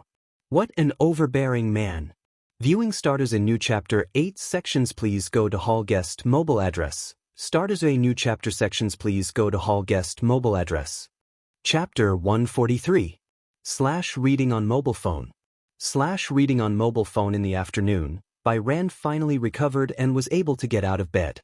The two of them packed up and went to the hotel's Western restaurant. She was a little hungry, but it was not a meal. However, this hotel was a 5-star Holiday Inn in Hong Kong. The hotel's luxurious Western restaurant had a huge floor-to-ceiling window. Sitting by the window, not only could one have a panoramic view of the pirates and the forest, but one could also enjoy an especially authentic English afternoon tea. Bai Ran politely declined English cuisine, but the English afternoon tea was quite delicious. Bai Ran looked at the dessert tower in front of her and the fragrant black tea and felt her whole body relax a little. The dessert tower's decoration was so beautiful that Bai Ran could not help but take a few pictures and share them on her WeChat moments. However, not long after, several WeChat notifications suddenly rang. Bai Ran picked up her phone and saw that it was the company's business department director. She had forgotten that she had forgotten to block her colleagues from the company when she was sharing the pictures. She said that she was not feeling well and wanted to take leave. In the end, she went to have fun. Why can't I get through to her? Is she deliberately not picking up? Bai Ran, I'm warning you, call me back immediately. Otherwise, you'll be punished for absenteeism. In just a few words, the beautiful afternoon mood was completely ruined. Bai Ran's face fell. Gu Qingze saw this and could not help but ask, "What's the matter?" "I just took a few pictures and shared them on WeChat moments." The company director saw it. "Oh." Gu Qingze was a little surprised. "Didn't you resign?" "But I haven't resigned yet." When Gu Qingze heard this, he suddenly asked tentatively, "Do you still want to do this job?" Bai Ran looked up and glanced at him. She pursed her lips and said the most heartfelt words, "Actually, I don't want to do this job anymore. In the beginning, I joined this company because I felt that I would be able to gain good experience in this company.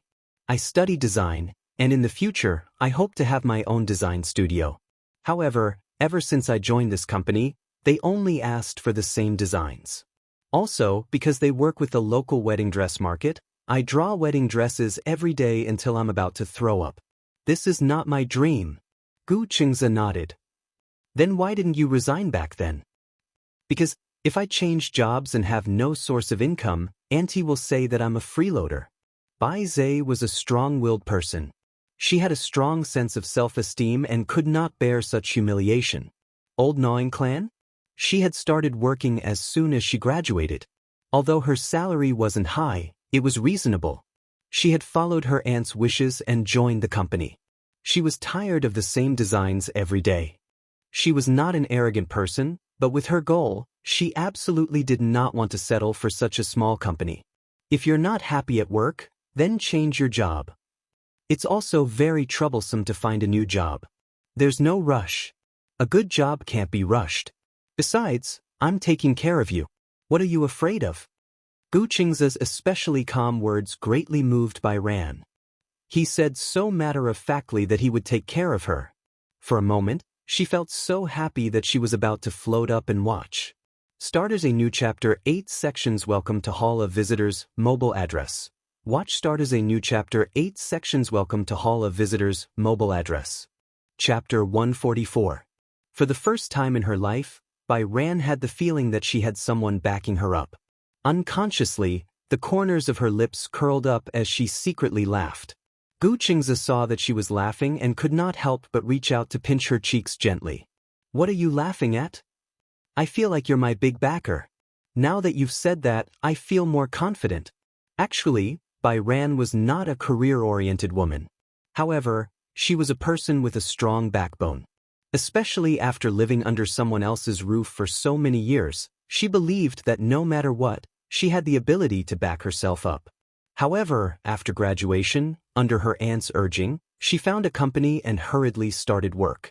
She did not consider her career direction and prospects. After joining the company, she designed a bunch of wedding dresses. She was almost numb to it. Originally, designing wedding dresses should have been a blissful thing. However, she often had to work overtime due to large orders. At her peak, she had to submit more than 10 design drafts a week. Although she did not earn much, as long as it was a design, she had to put in a lot of effort. Therefore, almost every design draft was a masterpiece. This was also the reason why the company did not let her go. If it were not for Bai Ran's soft temper, with her talent, after working for a year in this small design company, she would have been the head of the design department. She was too easy to talk to, so she was suppressed. Why else would there be a saying, kind people get bullied? Seeing her satisfied look, Gu Qing's heart ached and he pitied her. I'm your backer. After a pause, he added, I'm your backer for life. Yeah. Bai Ran leaned her head gently on his shoulder. At this moment, on WeChat, the owner of the design department angrily complained again. Bai Ran, do you still want this job? Just because I gave you some color, you started a dye shop. Do you think work is so perfunctory? You don't even care about the company's rules and regulations. Do you believe that I'll fire you? If this goes on, this shabby temple won't be able to accommodate a great Buddha like you. Bai Ran looked at the director's angry words and smiled. He replied lightly, since you've said so, isn't it up to you to decide whether to expel me or not? In an office far away in Beijing. When the director saw Bai Ran's reply, he almost exploded in anger. She had only said those words in a fit of anger. She really couldn't bear to fire him. One had to know that Bai Ran was the head of the design department. It was because of Bai Ran's talent that the company could receive more and more orders. She had threatened to expel Bai Hao just to intimidate him. She had thought that Bai Hao would be scared and beg for mercy after she had shown him her power. After all, in her eyes, Bai Kun had always been a soft persimmon that could be crushed at will. Now, this sentence made her completely dumbfounded. Does this idiot think his wings have hardened? The director had no way out of this embarrassing situation. He didn't know what to do. If he really fired them, what would happen to all the orders piled up there? He was known to want to die for nothing. This is so infuriating. So infuriating. The director slammed the table, his face red. Chapter 145. In the office, an assistant happened to be boiling water. Seeing the angry look on the director's face, she heard the director's nagging and grumbling on Bai Yu's WeChat. She probably understood what had happened, so she said casually, this Bai Yu is really lucky. The director's attention was attracted by her and he was a little confused. What do you mean? Oh, director, you don't know? I heard that Bai Yu married a good husband. I heard that he's worth tens of millions. What's so strange about having a net worth of tens of millions? The director said disapprovingly, in this capital, how many people with a net worth of tens of millions can be smashed with a brick? Sigh, director, You don't know this. Do you know about the Spring River Imperial Seal? I know. It's a very famous real estate. Those who can buy it are the top people in society. The director reacted. Why did you suddenly mention the Spring River Imperial Seal? I saw that her husband just bought a house there some time ago. Moreover, he has a good relationship with the president of Xinyu Financial Group. The director sucked in a breath of cold air. Most of the designers in this design company were Beijing drifters. Therefore, they worked hard in the hope of leaving a place in the capital. Owning a house in the capital and being able to buy a house were two different concepts. Many people's houses in the capital were obtained through demolition. The old city district was renovated and settled down in a residential area. Therefore, although most of the houses in the residential area were expensive, they could not be sold because they needed them. Secondly, the residential area was just an ordinary real estate.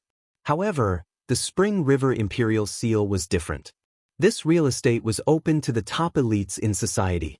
Just the price alone was enough to make people flinch. Those who could buy the Spring River Imperial Seal were either rich or noble. When he heard that Bai Yu's husband lived in the Spring River Imperial Seal, the director did not believe it. Listen to her bragging. The houses there cost tens of millions and you still have to draw numbers. It doesn't matter, you still have to line up obediently. This isn't Bai Yu bragging. Everyone in our company knows and saw it with their own eyes. Bai Yu said that her husband has special channels and can buy a house there at a 50% discount. Many colleagues in the company didn't believe it, so they all went with her. In the end, they were slapped in the face in public. Moreover, many people said that Bai Yu's husband and the president of Xinyu Financial Group. Yun Tianyu. The director called out the name immediately. Yun Tianyu was an influential figure in the capital. It resounded like thunder in the ears. It was him. The two of them seemed to have a good relationship. Many people guessed that Bai Ran's husband is also a member of the rich second-generation circle. When the director heard this, he could not help but scoff.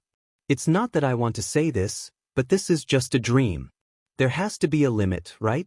Rich second generation? Which of the rich second generation heirs in the capital didn't care about matching up? What kind of family background does Bai Hao have? She has nothing. She only has a pretty face. Why would someone like her? She felt a little unbalanced. After all, even she hadn't found a partner yet. With a monthly income of 20 to 30,000, she was considered to be at the bottom of the food chain in Beijing. The assistant smiled but didn't say anything. Maybe she's married into a rich family, so she doesn't care about this job at all. From what I see, she definitely has nothing to do with it. How blissful it is to be a young mistress who doesn't have to worry about food and clothing. There wasn't much malice in his words, but they were filled with envy. When the director heard this, he was skeptical. You're not telling the truth, are you? Chapter 146. Reading on a mobile phone. Reading on a mobile phone. Everyone in the company knows that I'm not the only one who can decide whether this is true or not. After the assistant finished speaking, she smiled and left. The director leaned back in his chair and suddenly felt a little puzzled. This society was not as romantic as television dramas. What rich young master and Cinderella? This kind of plot could not be played out in reality. There was a reason why families of equal social status should be matched. The disparity between the rich and the poor was not small at all.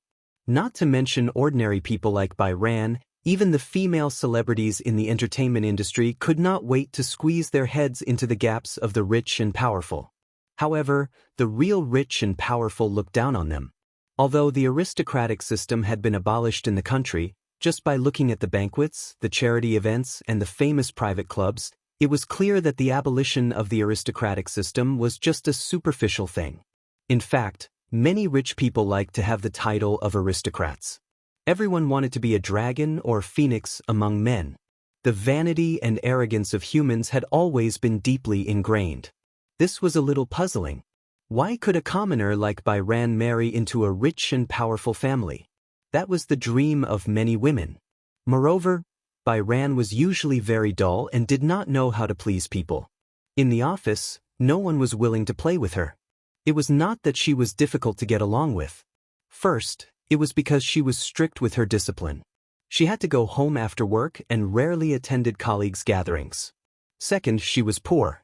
Because she was poor, sometimes when her colleagues were kind to her, occasionally treating her to a meal or small gifts, she did not dare to accept them.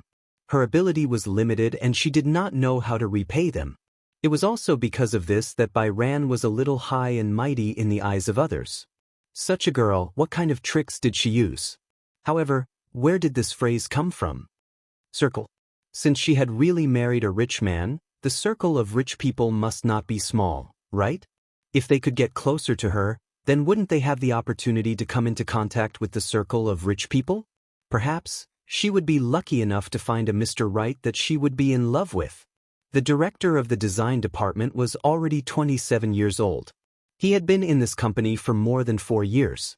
He was cautious and conscientious, and his dream was to be able to live and work in Beijing. Her hometown was not rich and was a well-known poor village. After coming to the city, she was deeply attracted by the prosperity and neon lights here. She thought that she must stay in such a city.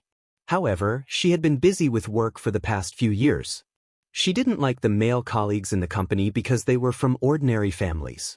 She didn't know many big shots and occasionally had the opportunity to go on blind dates. However, based on her qualifications, it seemed that she couldn't find a satisfactory one. However, since Byran was able to marry a rich man, she boasted that her background was better than Byran's. Therefore, she was more confident. Byran had just finished her afternoon tea when the director sent her another WeChat message. However, the tone in this message seemed to be much better. Sigh. Bai-kun. Previously it was my fault. You were not in good health. As your superior, I should have been more understanding. At the same time, you should be more understanding.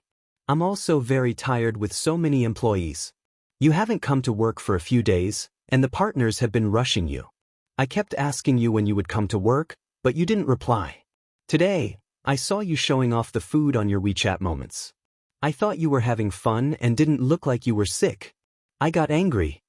Start Sue new chapter section, please go to hall guest, mobile address. Start Sue new chapter section, please go to hall guest, mobile address. Chapter 147. The director was especially good at manipulating people's thoughts. She knew that if Bai-sheng really married into a wealthy family like the rumors in the company said, then using the company's treatment to threaten her might not work at all. However, she knew that Bai-sheng was a girl with a strong sense of responsibility. Therefore, she would definitely feel guilty if she were to talk about her responsibilities at work. As expected, when Bai-sheng heard this, she really felt a little guilty. Indeed, when she heard the director's tactful tone, she also blamed herself. After all, she had not gone to the company for the past few days because of personal reasons, not because of her health. Except for that one time, she really could not get out of bed. In the end, because of the leave application, they had become unhappy. Bai-sheng said guiltily, "Actually, some things have happened recently. I have also seriously considered the problem of work. I keep feeling that this job is not very suitable for me. I want to seek a development that is more suitable for me." At that time, it was indeed because I was not feeling well, but when I applied for leave, the company's handling made me feel a little disappointed. So, I understand, I also understand. You've been wronged, so are you a little disappointed with the company's leave application system? Bai-sheng said bluntly, "Yes. If it's because of this reason, I want to apologize to you solemnly." At that time, there was indeed a misunderstanding. When the employee was not feeling well, as the company's manager, I did not comfort her immediately. Instead, I questioned and was aggressive. It was indeed the company's fault. The director's sincere apology stunned Bai-sheng. If she had known earlier, this director had always been extremely harsh to her. Suddenly, he became so gentle and considerate. It was hard for her to get used to it. Bai-sheng held her phone in a daze. Gu Qingze drank his tea casually at the side while observing her expression. However, he remained silent. On the other end, the director asked again, "In short, if that's the case, you don't have to consider resigning anymore, right?" When Bai-sheng heard this, she immediately explained, "I don't want to resign because of this." Before Bai-sheng could speak, the director asked, Do you think the company can't give you a better development? Have you forgotten? You signed a contract with the company. If you leave, you have to pay the penalty fee. Penalty fee. Bai Sheng frowned. He did not remember this rule. However, she didn't see it clearly when she signed the contract. At that time, the people in the HR department were busy with work and kept urging her to sign the contract. She thought that it was a legitimate company, but she had indeed neglected the matter of liquidated damages. Gu Qingze heard her and said in a low voice, "I'll pay for the breach of contract." When Bai Sheng heard this, he said guiltily to the director, "I'll pay the penalty." The penalty for breaking the contract is very high. The director began to scare her. Bai Sheng said, "I still need to focus on my own future development. I don't think the company's environment is suitable for me." Actually, seeking better development is also a matter of urgency. As the saying goes, a fine bird chooses a tree to nest in. However, in today's society, there is no lack of talent. Who doesn't require many years of work experience to find a job outside? You can work here for a few years and become a senior designer. Then, you can set up your own company. Chapter 148. Reading on mobile phone. Reading on mobile phone by Ran was stunned when he heard that.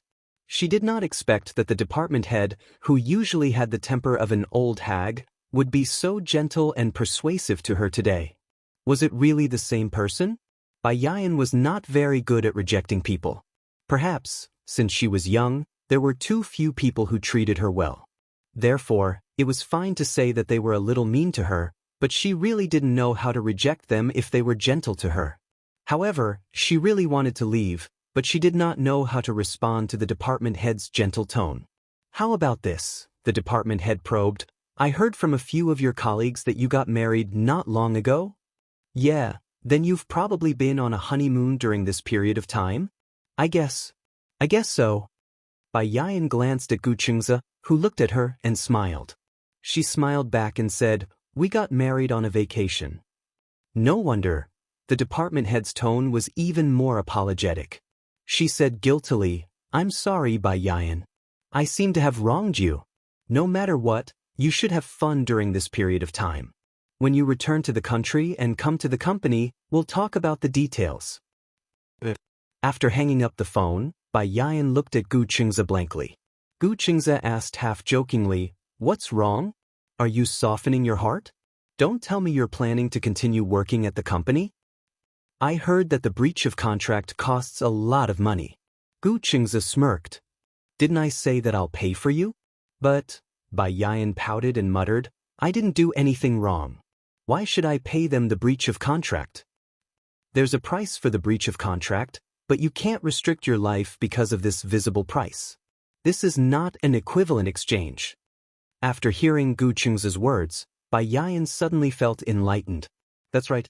She couldn't possibly put her life and future on the line for the sake of a mere breach of contract. Moreover, if you don't want to pay the breach of contract, hire a lawyer and carefully read the contract. If the breach of contract involves the overbearing clause, the company's unreasonable request can be rejected. How much is the lawyer's fee? Bai Zhe began to calculate carefully in his little head. Gu Qingze didn't know whether to laugh or cry. "The legal team is ready-made. My company has them, so you don't have to pay extra." "Wow," Bai Hao nodded. "Hey, let's do that." Little money grubber. Gu Qingze couldn't help but scratch her nose lightly. How could this little fool be so cute and save money for him? "Since we're already married, you can just squander the money I earn. You don't have to be so frugal. Money will run out eventually. But you can't earn all the money you want. You can only earn if you spend money, right?" Gu Qingze's brainwashing was deeply rooted in people's hearts. When they were in college, Bai Ruo had the nickname of a cheapskate. Being stingy meant being stingy. It was not that she was stingy, but her living expenses were too little. Usually, she did not even have enough to eat and wear. Therefore, she could not take care of the social interactions between friends. She felt a deep sense of guilt every time she spent money. Even though Gu Qingze was so generous, she still couldn't suppress the guilt in her heart. Viewing starters a new chapter 8 sections please go to lobby, mobile address. Watch starters a new chapter sections please go to lobby, mobile address. Chapter 149. She felt deeply guilty every time she spent money. Even though Gu Qingze was so generous, she still could not suppress the guilt in her heart. Alright, since we're traveling, don't think about unhappy things. Gu Qingze coaxed her. Bai Ran felt a little guilty. Is it because of my work troubles that affect your mood? No. Gu Qingze tucked her messy hair behind her ear and said seriously, as long as you're happy. After all, this trip was prepared for her and them. Bai Yu smiled. At night, Gu Qingze brought Bai Yu to Causeway Bay. Bai Yu heard of Causeway Bay for the first time in the form of a KTV. Before coming to Hong Kong, she did not know that Causeway Bay was the most famous landmark in Hong Kong. There were many KTV chains in the capital, and one of the more famous ones was Causeway Bay KTV. What kind of place is Causeway Bay? On the way there, Bai Yu was a little curious when she learned that Gu Qingze was bringing her to Causeway Bay. Just like Wang Fujing Street in the capital? Gu Qingze said, anyway, it's a pity to come to Hong Kong without shopping or going to department stores. If it's a department store, there's one in the capital too. That's different. Causeway Bay was located in the center of Hong Kong Island, west of the North Coast. It was the main business and entertainment center in Hong Kong. There were many large department stores and shopping malls in the area, including Sogo Department Store, Times Square, Lee Stage Plaza, and the World Trade Center. The Causeway Bay shopping area was also the most expensive area in the world. The Gu family had a commercial building in Causeway Bay. According to rough estimates, the annual rent alone could reach more than 100 billion, which was very impressive. Bai Yu could not help but imagine what kind of place Causeway Bay was. She originally thought that department stores and shopping malls were nothing more than the same concept. However, when they arrived at their destination, they were greeted by colorful neon lights, bustling crowds, and stacked signboards. There were no blind spots. Causeway Bay was not big, but it was especially prosperous. Bai Yu glanced around and felt dazzled. It was too prosperous. Moreover, although there were many people, it gave off a sense of order. Gu Qingze held her hand as they entered the shopping mall. This department store was known as the Treasury. As long as one stepped into this place, there would always be countless ways to overdraft and squander money. This mall is Times. In the crowded square, the lights were especially dazzling and bright, giving people a feeling of glittering jewels. Bai Lian felt that his eyes were stinging. Gu Qingze brought her to the Gucci counter first. The moment they entered the counter, Bai Yu was immediately attracted by the bags displayed in the display window. Gucci had counters in many cities, but there were some designs that could only be found in Beijing that could not be found in the counters in Hong Kong. Similarly, if it was available in Hong Kong, it would also be out of print in Beijing. Bai Ran was immediately captivated by Gucci's two limited edition products. She wasn't a bag fanatic in the past, but after Gu Qingze brought her to the counter a few times, it was as if the door to a whole new world had opened for her. The few bags he bought for her were exquisite and beautiful. She couldn't bear to put them down and couldn't even bear to carry them for fear that they would break. She carefully treasured them. Gu Qingze said half jokingly and half seriously, if you can't bear to carry those bags, it can only mean that you don't have enough bags. Starters a new chapter 8 section please go to Hangkou, mobile address. Watch starters a new section please go to client, mobile address. Chapter 150. At first, Bai Yanyan did not understand what he meant by not having enough bags. Next, Gu Qingze used his actions to explain to her what it meant to be a shopaholic.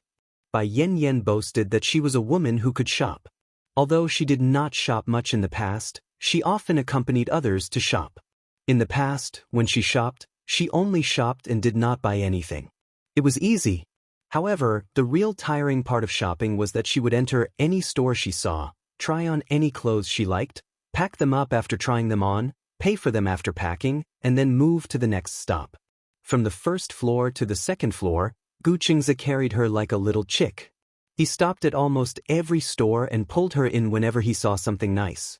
Bai Yanyan thought that he owned Times Square too. Swiping his card was like playing around. Before she could look at the price tag, Gu Qingze had already paid the bill and packed them up. There wasn't even a buffer. After just one floor, Bai Yan started to doubt her life.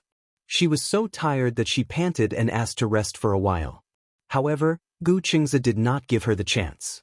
It was rare to find a place to rest in such a huge shopping mall, so he simply continued shopping. Bags, jewelry, branded clothes, cosmetics, lipstick. Gu Qingze, who had been single for so many years, had accumulated a lot of money for a wife. In addition to this trip, he had plenty of money. Therefore, he seemed to have been liberated and went crazy. Gu Qingze must be an oddity, the complete opposite of other men. The other male subordinates in the company, whether it was accompanying their girlfriends or their wives to go shopping, would always have a bitter expression on their faces when they mentioned it. However, for some reason, Gu Qingze felt very envious.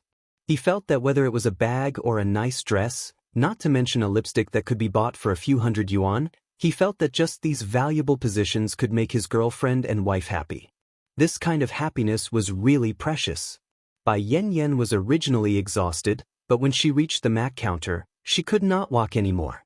She liked lipstick, and MAC was the only lipstick she could afford in the past. Compared to other branded lipsticks that cost hundreds to thousands, MAC lipsticks only cost a little more than 100 yuan each. They were easy to use and had good color rendering. She once had one, and she had been using it until now. Even though she had seen the end of it, she was reluctant to throw it away. Seeing that she liked lipstick, Gu Qingze bought an entire box before she even had the chance to try out the color. There were 128 lipsticks in a luxurious box set.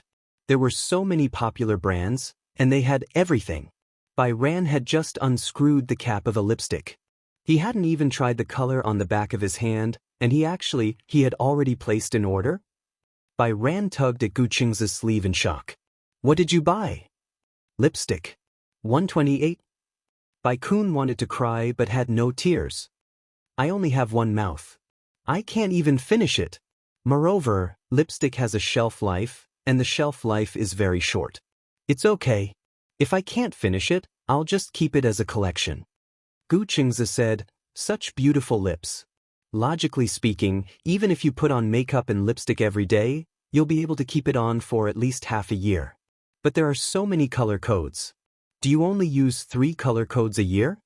Oh my God. Gu Qingze, a straight man, actually knew about color signals. Chapter 151. Brother Qingze? A familiar and surprised voice came from not far away. Gu Qingze turned around and saw that it was Mu Yueyao.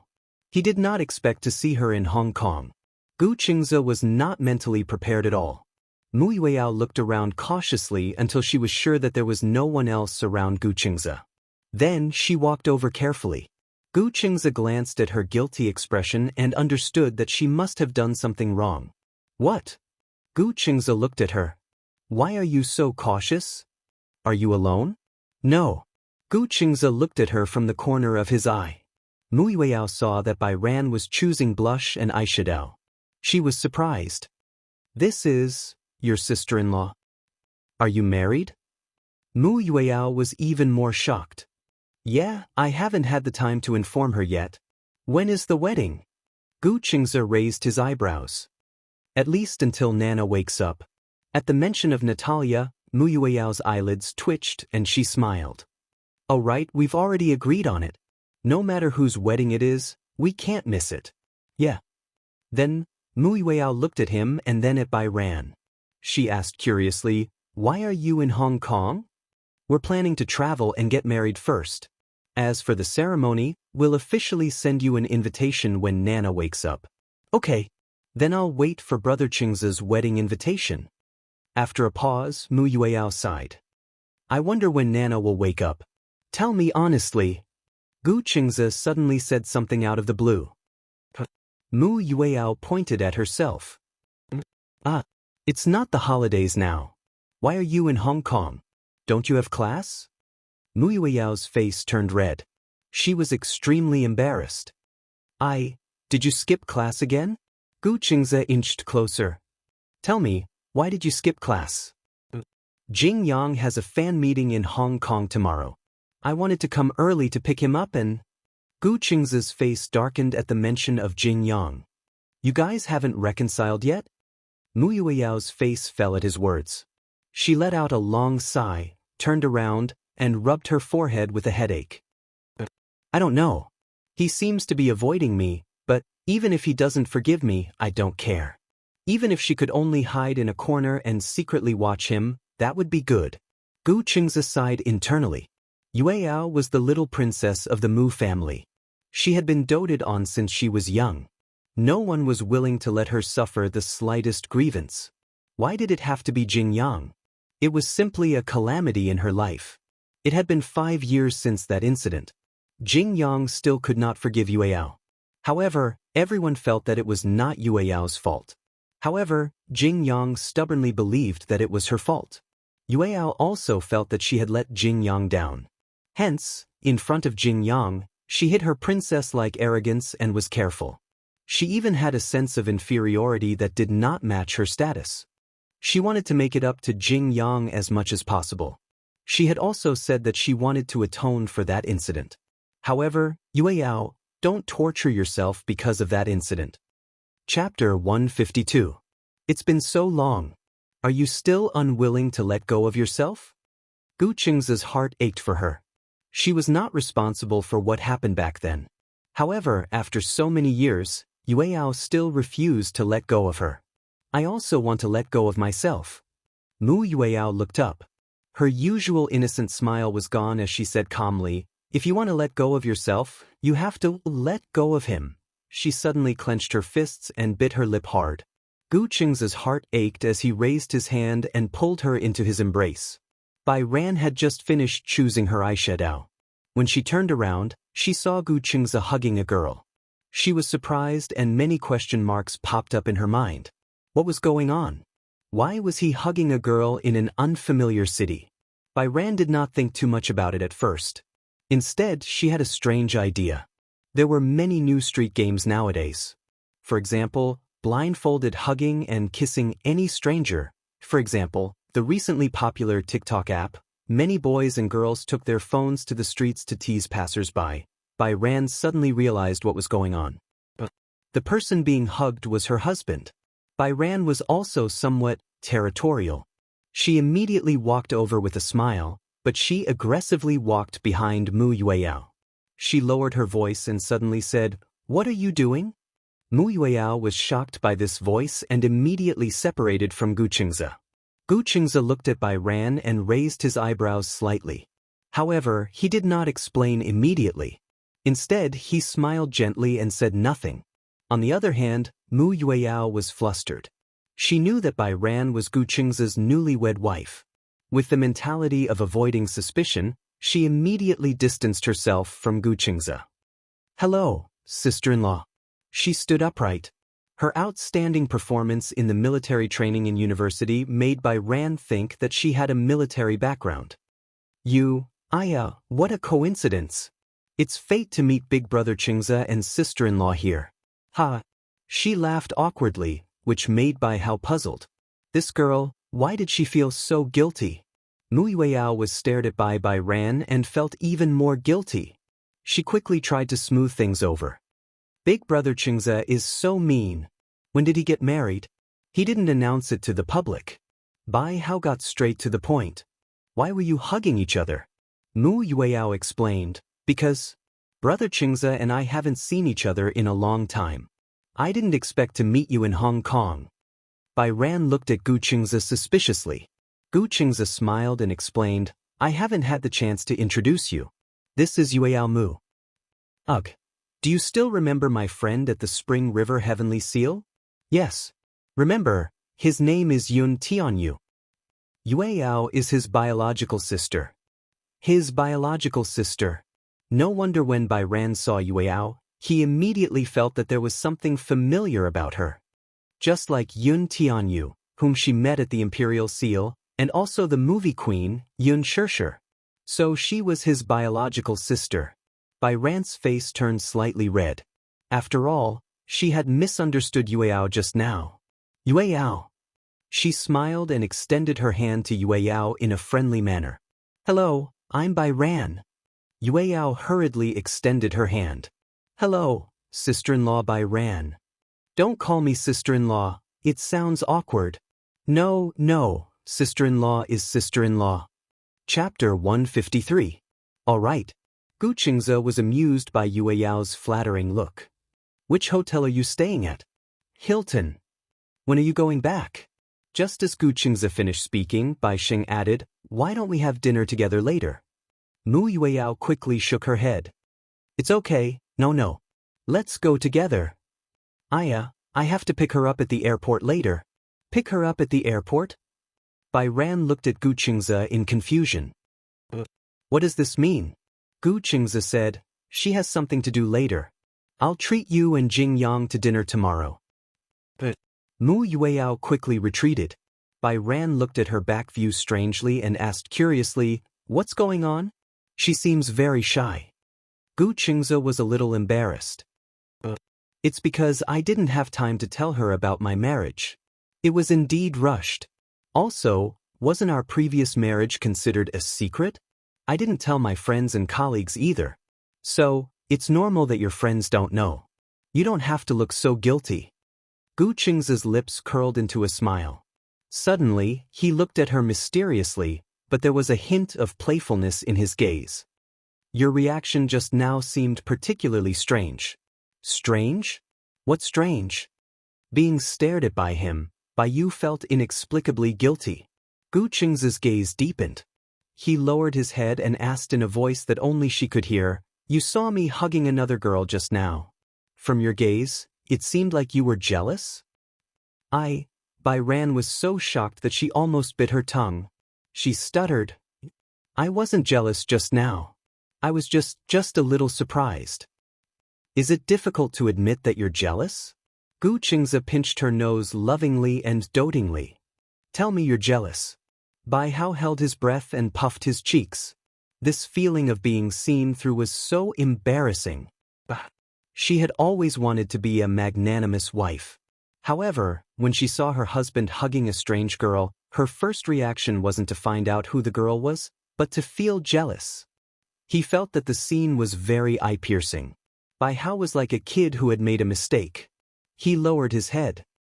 If I'm jealous, will you feel unhappy? Gu Qingze raised his eyebrows. How can that be? I'm happy that you're jealous. But because I would think that you must care a lot about me, that's why you're jealous. As Gu Qingze spoke, he gently kissed her cheek. Sometimes I wish you could be more petty. When Bai Yu heard this, his face turned even redder. She pursed her lips. When she heard this, she finally admitted, I was a little jealous just now. I felt sour, huh? Gu Qingze suddenly laughed softly. His voice was especially pleasant to the ears. It was as clear as spring water, without any impurities. Hearing this voice, Bai Ran's face burned even more. She could vaguely hear him ask, have you chosen your eyeshadow? Here's the ticket.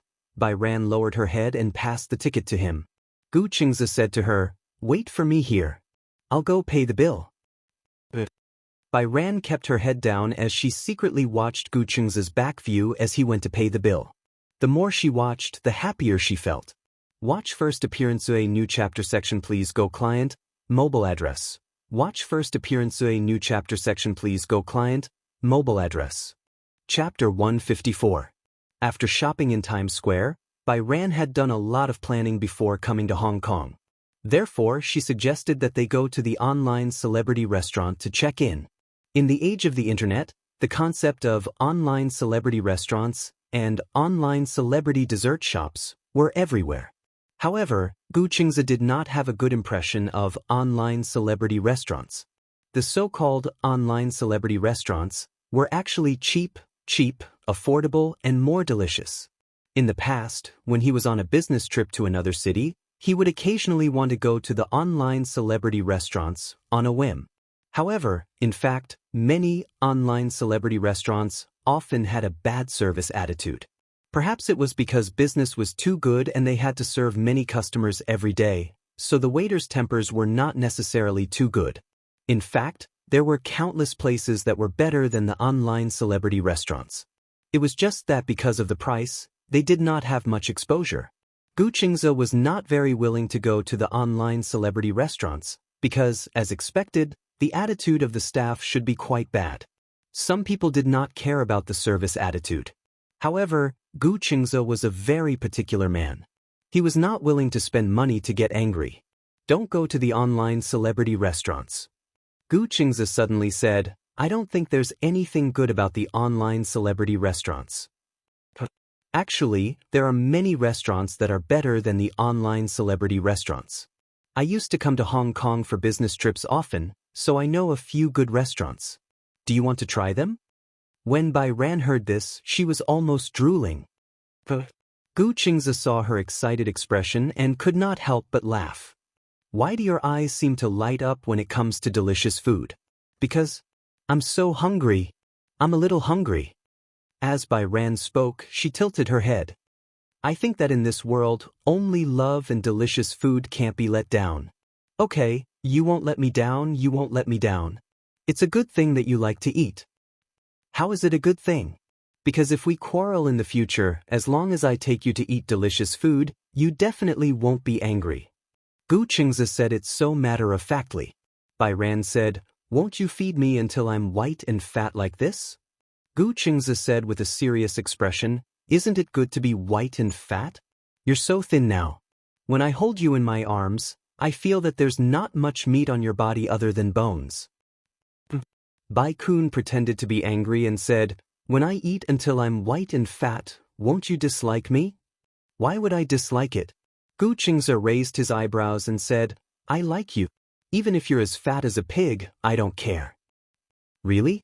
But I can't accept that I'm too fat and out of shape, Bai Hao said with a look of disbelief. If that was the case, she wouldn't be able to wear any pretty clothes. She was obsessed with beauty, so she was especially strict with her body. Gu Qingze pinched her cheek and said, to be honest, I don't like you when you're too skinny. If she had more meat on her body, she would be even cuter. If you're too skinny, I won't feel comfortable holding you in my arms at night. It's not good to be too fat. Yes, it's a little meaty. A little plumper is enough. When Bai Kun heard this, he was still a little skeptical. Let's go. If we're any later, we'll have to line up again. Gu Qingze naturally held her hand. Viewing starters in new chapter 8 sections. Welcome to Hall of Visitors, mobile address. Watch starters a new chapter 8 sections. Welcome to Hall of Visitors, mobile address.